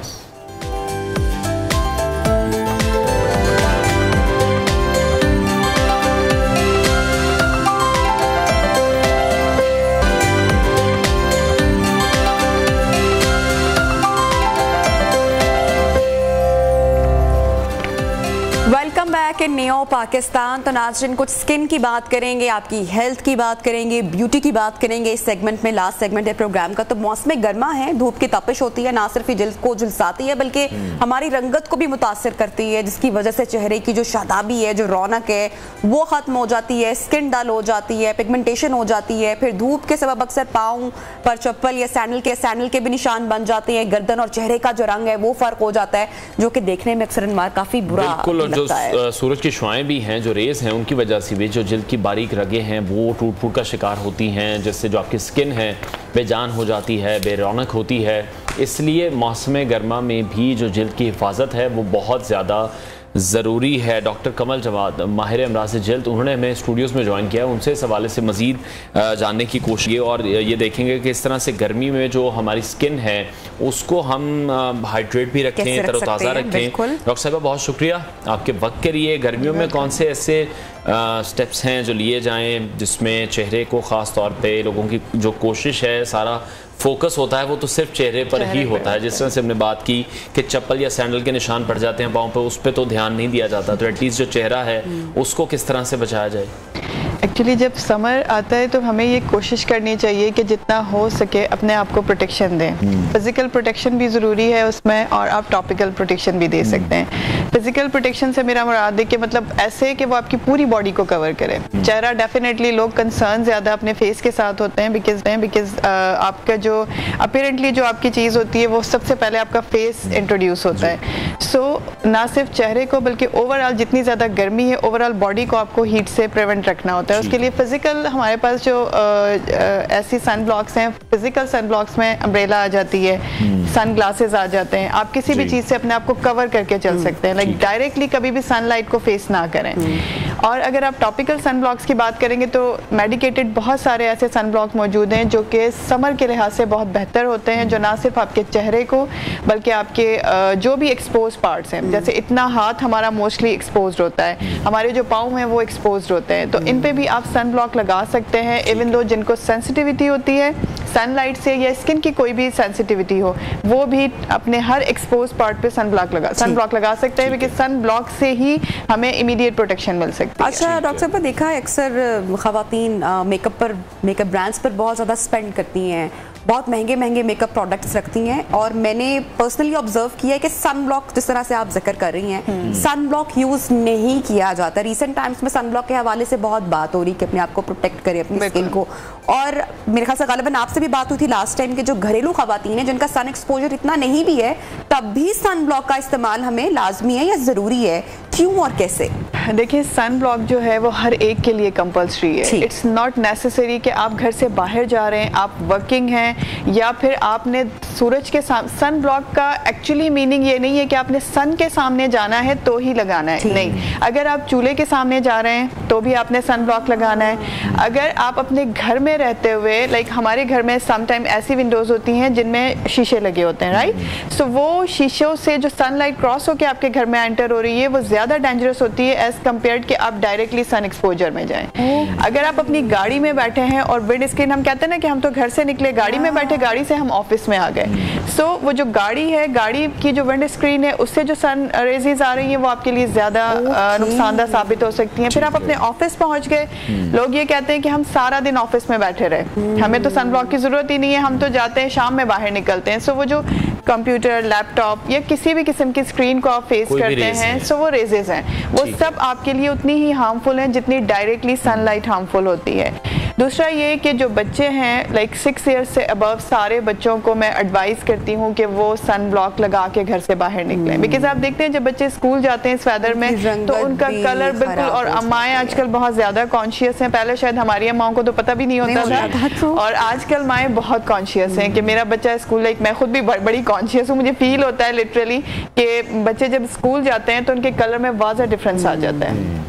उससे प्रोटेक्शन के लिए छोटे बच्चों को भी सन ब्लॉक लगाना चाहिए। सो वो जो घर में रहते हैं, वो जो बच्चे हैं, बड़े हैं, बूढ़े हैं, जवान हैं, जिस भी एज कैटेगरी के हों और जिस भी आप लाइक जेंडर से ताल्लुक रखते हो, आपको सन ब्लॉक लगाना है। आप जिक्र करिए बच्चों की, आपने बात की, तो ये कितना जरूरी है कि सन ब्लॉक को गालिबन 4 to 5 आवर्स के बाद आपको फेस वॉश भी करना है, उसको रिमूव भी करना है, फिर फ्रेशली अप्लाई करना है। तो इस खपत से बचने के लिए बहुत सारी खवातीन बच्चों पर सन ब्लॉक अप्लाई नहीं। देखिए, वो कहते हैं कि something is better than nothing.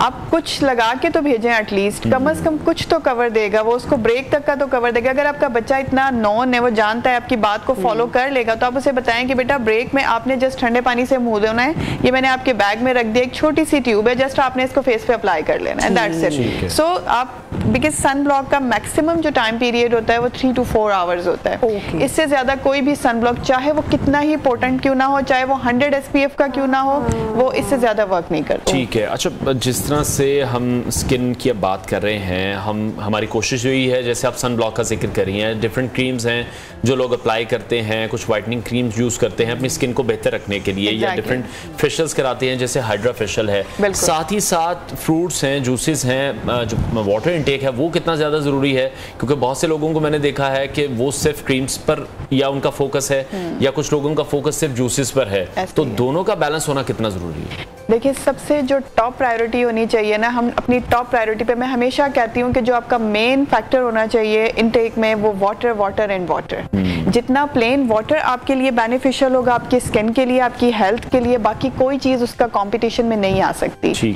आप प्लेन वाटर यानी प्लेंटी ऑफ वाटर उसे अपनी मेडिसिन बना लें। लाइक वो आपने डेली लेना ही लेना है, खासतौर पे इस सीजन में, बिकॉज इसमें डिहाइड्रेशन होने के चांसेस ज़्यादा होते हैं। और अगेन वो आपकी सन ब्लॉक वाली बात की, अगर हम घर से बाहर नहीं निकलें तो हम सन ब्लॉक नहीं लगाएंगे। सिमिलर कुछ लोग कहते हैं कि हम बाहर जाते ही नहीं, हमने हर वक्त एसी में रहना है, तो फिर हम पानी क्यों पे, हमें तो प्यास ही नहीं लगती। आप ये देखें कि जिस तरीके से सन रेजेस के साथ आपको डिहाइड्रेशन हो जाती है, उसी तरह से कॉन्टिन्यूसली एयर कंडीशनिंग एटमॉस्फेयर में रहने के बाद भी आपको डिहाइड्रेशन हो जाती है। सो इस डिहाइड्रेशन से बचने के लिए आप अगर थर्स्टी यानी कि प्यासा नहीं भी फील कर रहे हैं तो भी आपने अपनी डेली रूटीन में पानी, मैं जूसेस की बात अभी नहीं कर रही हूँ, जस्ट पानी, आपने पानी लेना है। उसके बाद आप ले सकते हैं स्पोर्ट्स ड्रिंक्स होती हैं, लाइक उसमें वो ज़्यादातर जो लोग जिम करते हैं, जो लोग एक्सरसाइज करते हैं वो लोग यूज़ करते हैं। उसमें मोस्टली स्पोर्ट्स ड्रिंक्स में हमारे पास क्लोराइड होता है, उसमें सोडियम ऐड करते हैं और उसमें हमारे पास पोटेशियम ऐड होता है, लेकिन उसमें शुगर भी एडेड होती है। सो वो बहुत बेनिफिशियल होती है। आप प्लेन वाटर लें या फिर मिनरल्स के साथ, खासतौर पे इस सीजन में अगर आप मिनरल्स के साथ जैसे कि स्पोर्ट्स ड्रिंक्स मैंने आपको बताया वो लें तो वो आपके लिए बहुत बेनिफिशियल होगा। कोई भी टॉपिकल क्रीम तब तक बेनिफिशियल नहीं हो सकती जब तक आपका इंटरनल ना ठीक हो। अच्छा डॉक्टर साहब, एक और सवाल पूछना चाहूंगी खवातीन के स्किन के हवाले से, क्योंकि खवातीन को जो है जो बड़ा कॉमन प्रॉब्लम है और बहुत ज़्यादा परसेंटेज उसकी है, वो ये है कि जो इनको फेशियल हेयर होते हैं, जो कि कुछ को बहुत ज़्यादा होते हैं, जिनको हार्मोन्स का इशू होता है और जिनको नहीं होता फिर भी थोड़े होते हैं। तो उसके दो तरीके ही हमारे यहाँ यूज़ किए जाते हैं कि या तो खवातीन घर पर ब्लीच का इस्तेमाल करती हैं या फिर वैक्स करवाई जाती है। दोनों जो है क्या वो नुकसानदेह हैं? क्योंकि अक्सर देखा है कि जो खवातीन ब्लीच करती हैं अपने वो फेशियल हेयर के रिमूवल के लिए, स्किन अक्सर उनकी जल भी उससे जाती है, कुछ को रिजल्ट्स भी आ जाते हैं, फिर वैक्स के भी हमने नुकसान सुने। ये स्किन के लिए कितनी डैमेजिंग है?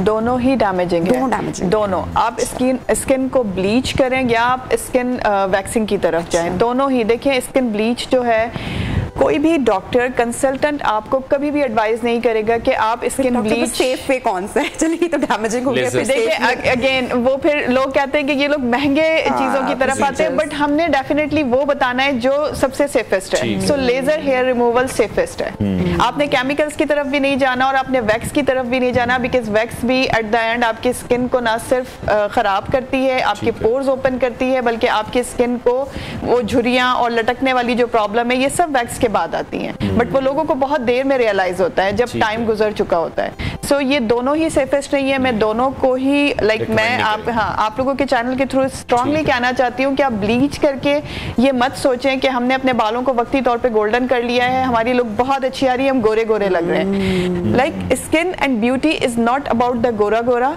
आपकी स्किन का हेल्दी होना जरूरी है। अगर आपके पोर क्लोज होंगे, अगर आपकी स्किन हेल्दी होगी तो इट्स गुड कि वो आप कुछ भी ना लगाएं तो भी आपकी स्किन अच्छी लगेगी, फ्रेश रहेगी। सो ब्लीचिंग एंड पॉलिशिंग भी, बिकॉज कुछ लोग उसको भी कहते हैं कि हमने ब्लीच नहीं की, हमने पॉलिश की है। So it's the same thing, both are chemicals. और गर्मियों में जो एक सबसे बड़ा मसला है वो शायद मर्द हजरात और खवातीन दोनों को है कि स्किन बहुत ज़्यादा ऑयली हो जाती है, ऐसे लगता है पूरे फेस पे चिकनाई रहती है, और सेकेंडली उसकी वजह से फिर जो एक्नी है वो भी होती है कई लोगों को। एग्जैक्टली जब गर्मी आती है तो बेसिकली हमारे जो पोर्स हैं वो हीट अप हो जाते हैं। लाइक हीट की वजह से उसमें से सीबम ज़्यादा प्रोड्यूस होता है, ऑयल बाहर आना शुरू हो जाता है, और उसकी वजह से ही जब वो पोर्स ब्लॉक होते हैं सीबम की वजह से तो एक्नी प्रोड्यूस हो जाती है। करना क्या चाहिए? डेफिनेटली हर बंदा ये जानना चाहता है कि करें क्या। उसके लिए आपको बार बार अपने फेस को वॉश करना चाहिए जितना ज़्यादा हो सके। लाइक बहुत सारे टाइम हमारे लिए पॉसिबल नहीं होता, ऑफिशियल वर्क है या हम स्कूल में हैं, कॉलेज में हैं, तो हमारे लिए मुमकिन नहीं होता। मेडिकेटेड ऐसे बहुत से फेस वॉश मौजूद हैं जो कि ऑयल कंट्रोलिंग होते हैं। आप अगर सुबह में एक मरतबा उनसे फेस वॉश करके चले जाते हैं, देन ब्रेक में कर लेते हैं और उसके बाद आप छुट्टी के टाइम कर लें तो भी काफ़ी हद तक आपके चेहरे का ऑयल कंट्रोल हो जाएगा। एलोवेरा ऑलमोस्ट हर घर में अवेलेबल होता है, तो ये ऐसा घरेलू टोटका है कि आप एलोवेरा लें अपने घर में से, और उसमें से उसका जो दरमियान वाला जूस होता है वो निकाल कर आप अगर उसमें दिन में कम से कम एक मरतबा अपने चेहरे पर अप्लाई करें तो वो भी काफी हद तक आपके फेस की स्किन को लाइक ऑयली होने से प्रिवेंट रखेगा। अच्छा, कुछ लोगों की, खवातीन की बड़ी अच्छी हेल्दी चबी स्किन होती है, लेकिन डार्क सर्कल्स जो है वो फिर उस टाइम परेशानी का बायस बन रहे होते हैं, तो उससे कैसे बचना है, कैसे एहतियात है या क्या ट्रीटमेंट की जाए? देखिए, जो डार्क सर्कल्स की एहतियात है ना वो मैं खुद भी नहीं कर पाती, मैं बहुत कम मैं अवॉइड करती हूँ इस टॉपिक की तरफ आने से, बिकॉज आप बताएं वो जो आप खुद कर सकें। लेकिन उसका बेहतरीन तरीका ये है कि पहली बात अपनी नींद कंप्लीट करें जो हम नहीं कर सकते। नंबर 2, आपने लेट के मोबाइल नहीं देखना, अवॉइड करना है इस चीज से। ज्यादा डार्क सर्कल्स इसीलिए होने लगे, लेट नाइट हम पूरे घर की लाइट, पूरे रूम की लाइट बंद करके और फिर हम रात में मोबाइल देखते हैं, सो ये भी डार्क सर्कल्स का सबब बनते हैं। तीसरे नंबर पर आपने अगेन प्लेंटी ऑफ वाटर लेना है, बिकॉज डिहाइड्रेशन भी डार्क सर्कल्स करवाती है। आपने अगर टोटका करना है तो उसके लिए 2-3 चीजें मैं बता देती हूँ। आलमंड ऑयल लेकर आप, और उसमें 2-3 ड्रॉप्स आलमंड ऑयल, और उसमें आप विटामिन ई के कैप्सूल्स आते हैं, हर फार्मेसी पे अवेलेबल है इजीली, उसको अप्लाई करें। उन दोनों को मिक्स करके आपके कहने पे तो आपको कोई फायदा हुआ? बिल्कुल फायदा उसका जो है वो हो रहा है। बहरहाल डॉक्टर साहब बहुत शुक्रिया, डॉक्टर कंवल जवाद हमारे साथ इन कॉन्वर्सेशन थी, बड़ी अच्छी हेल्दी गुफ्तगू से रही। तो प्रोग्राम का नाज़रीन वक्त भी, कल आपसे मुलाकात करेंगे, बहुत सारा ख्याल रखिए, अल्लाह हाफिज।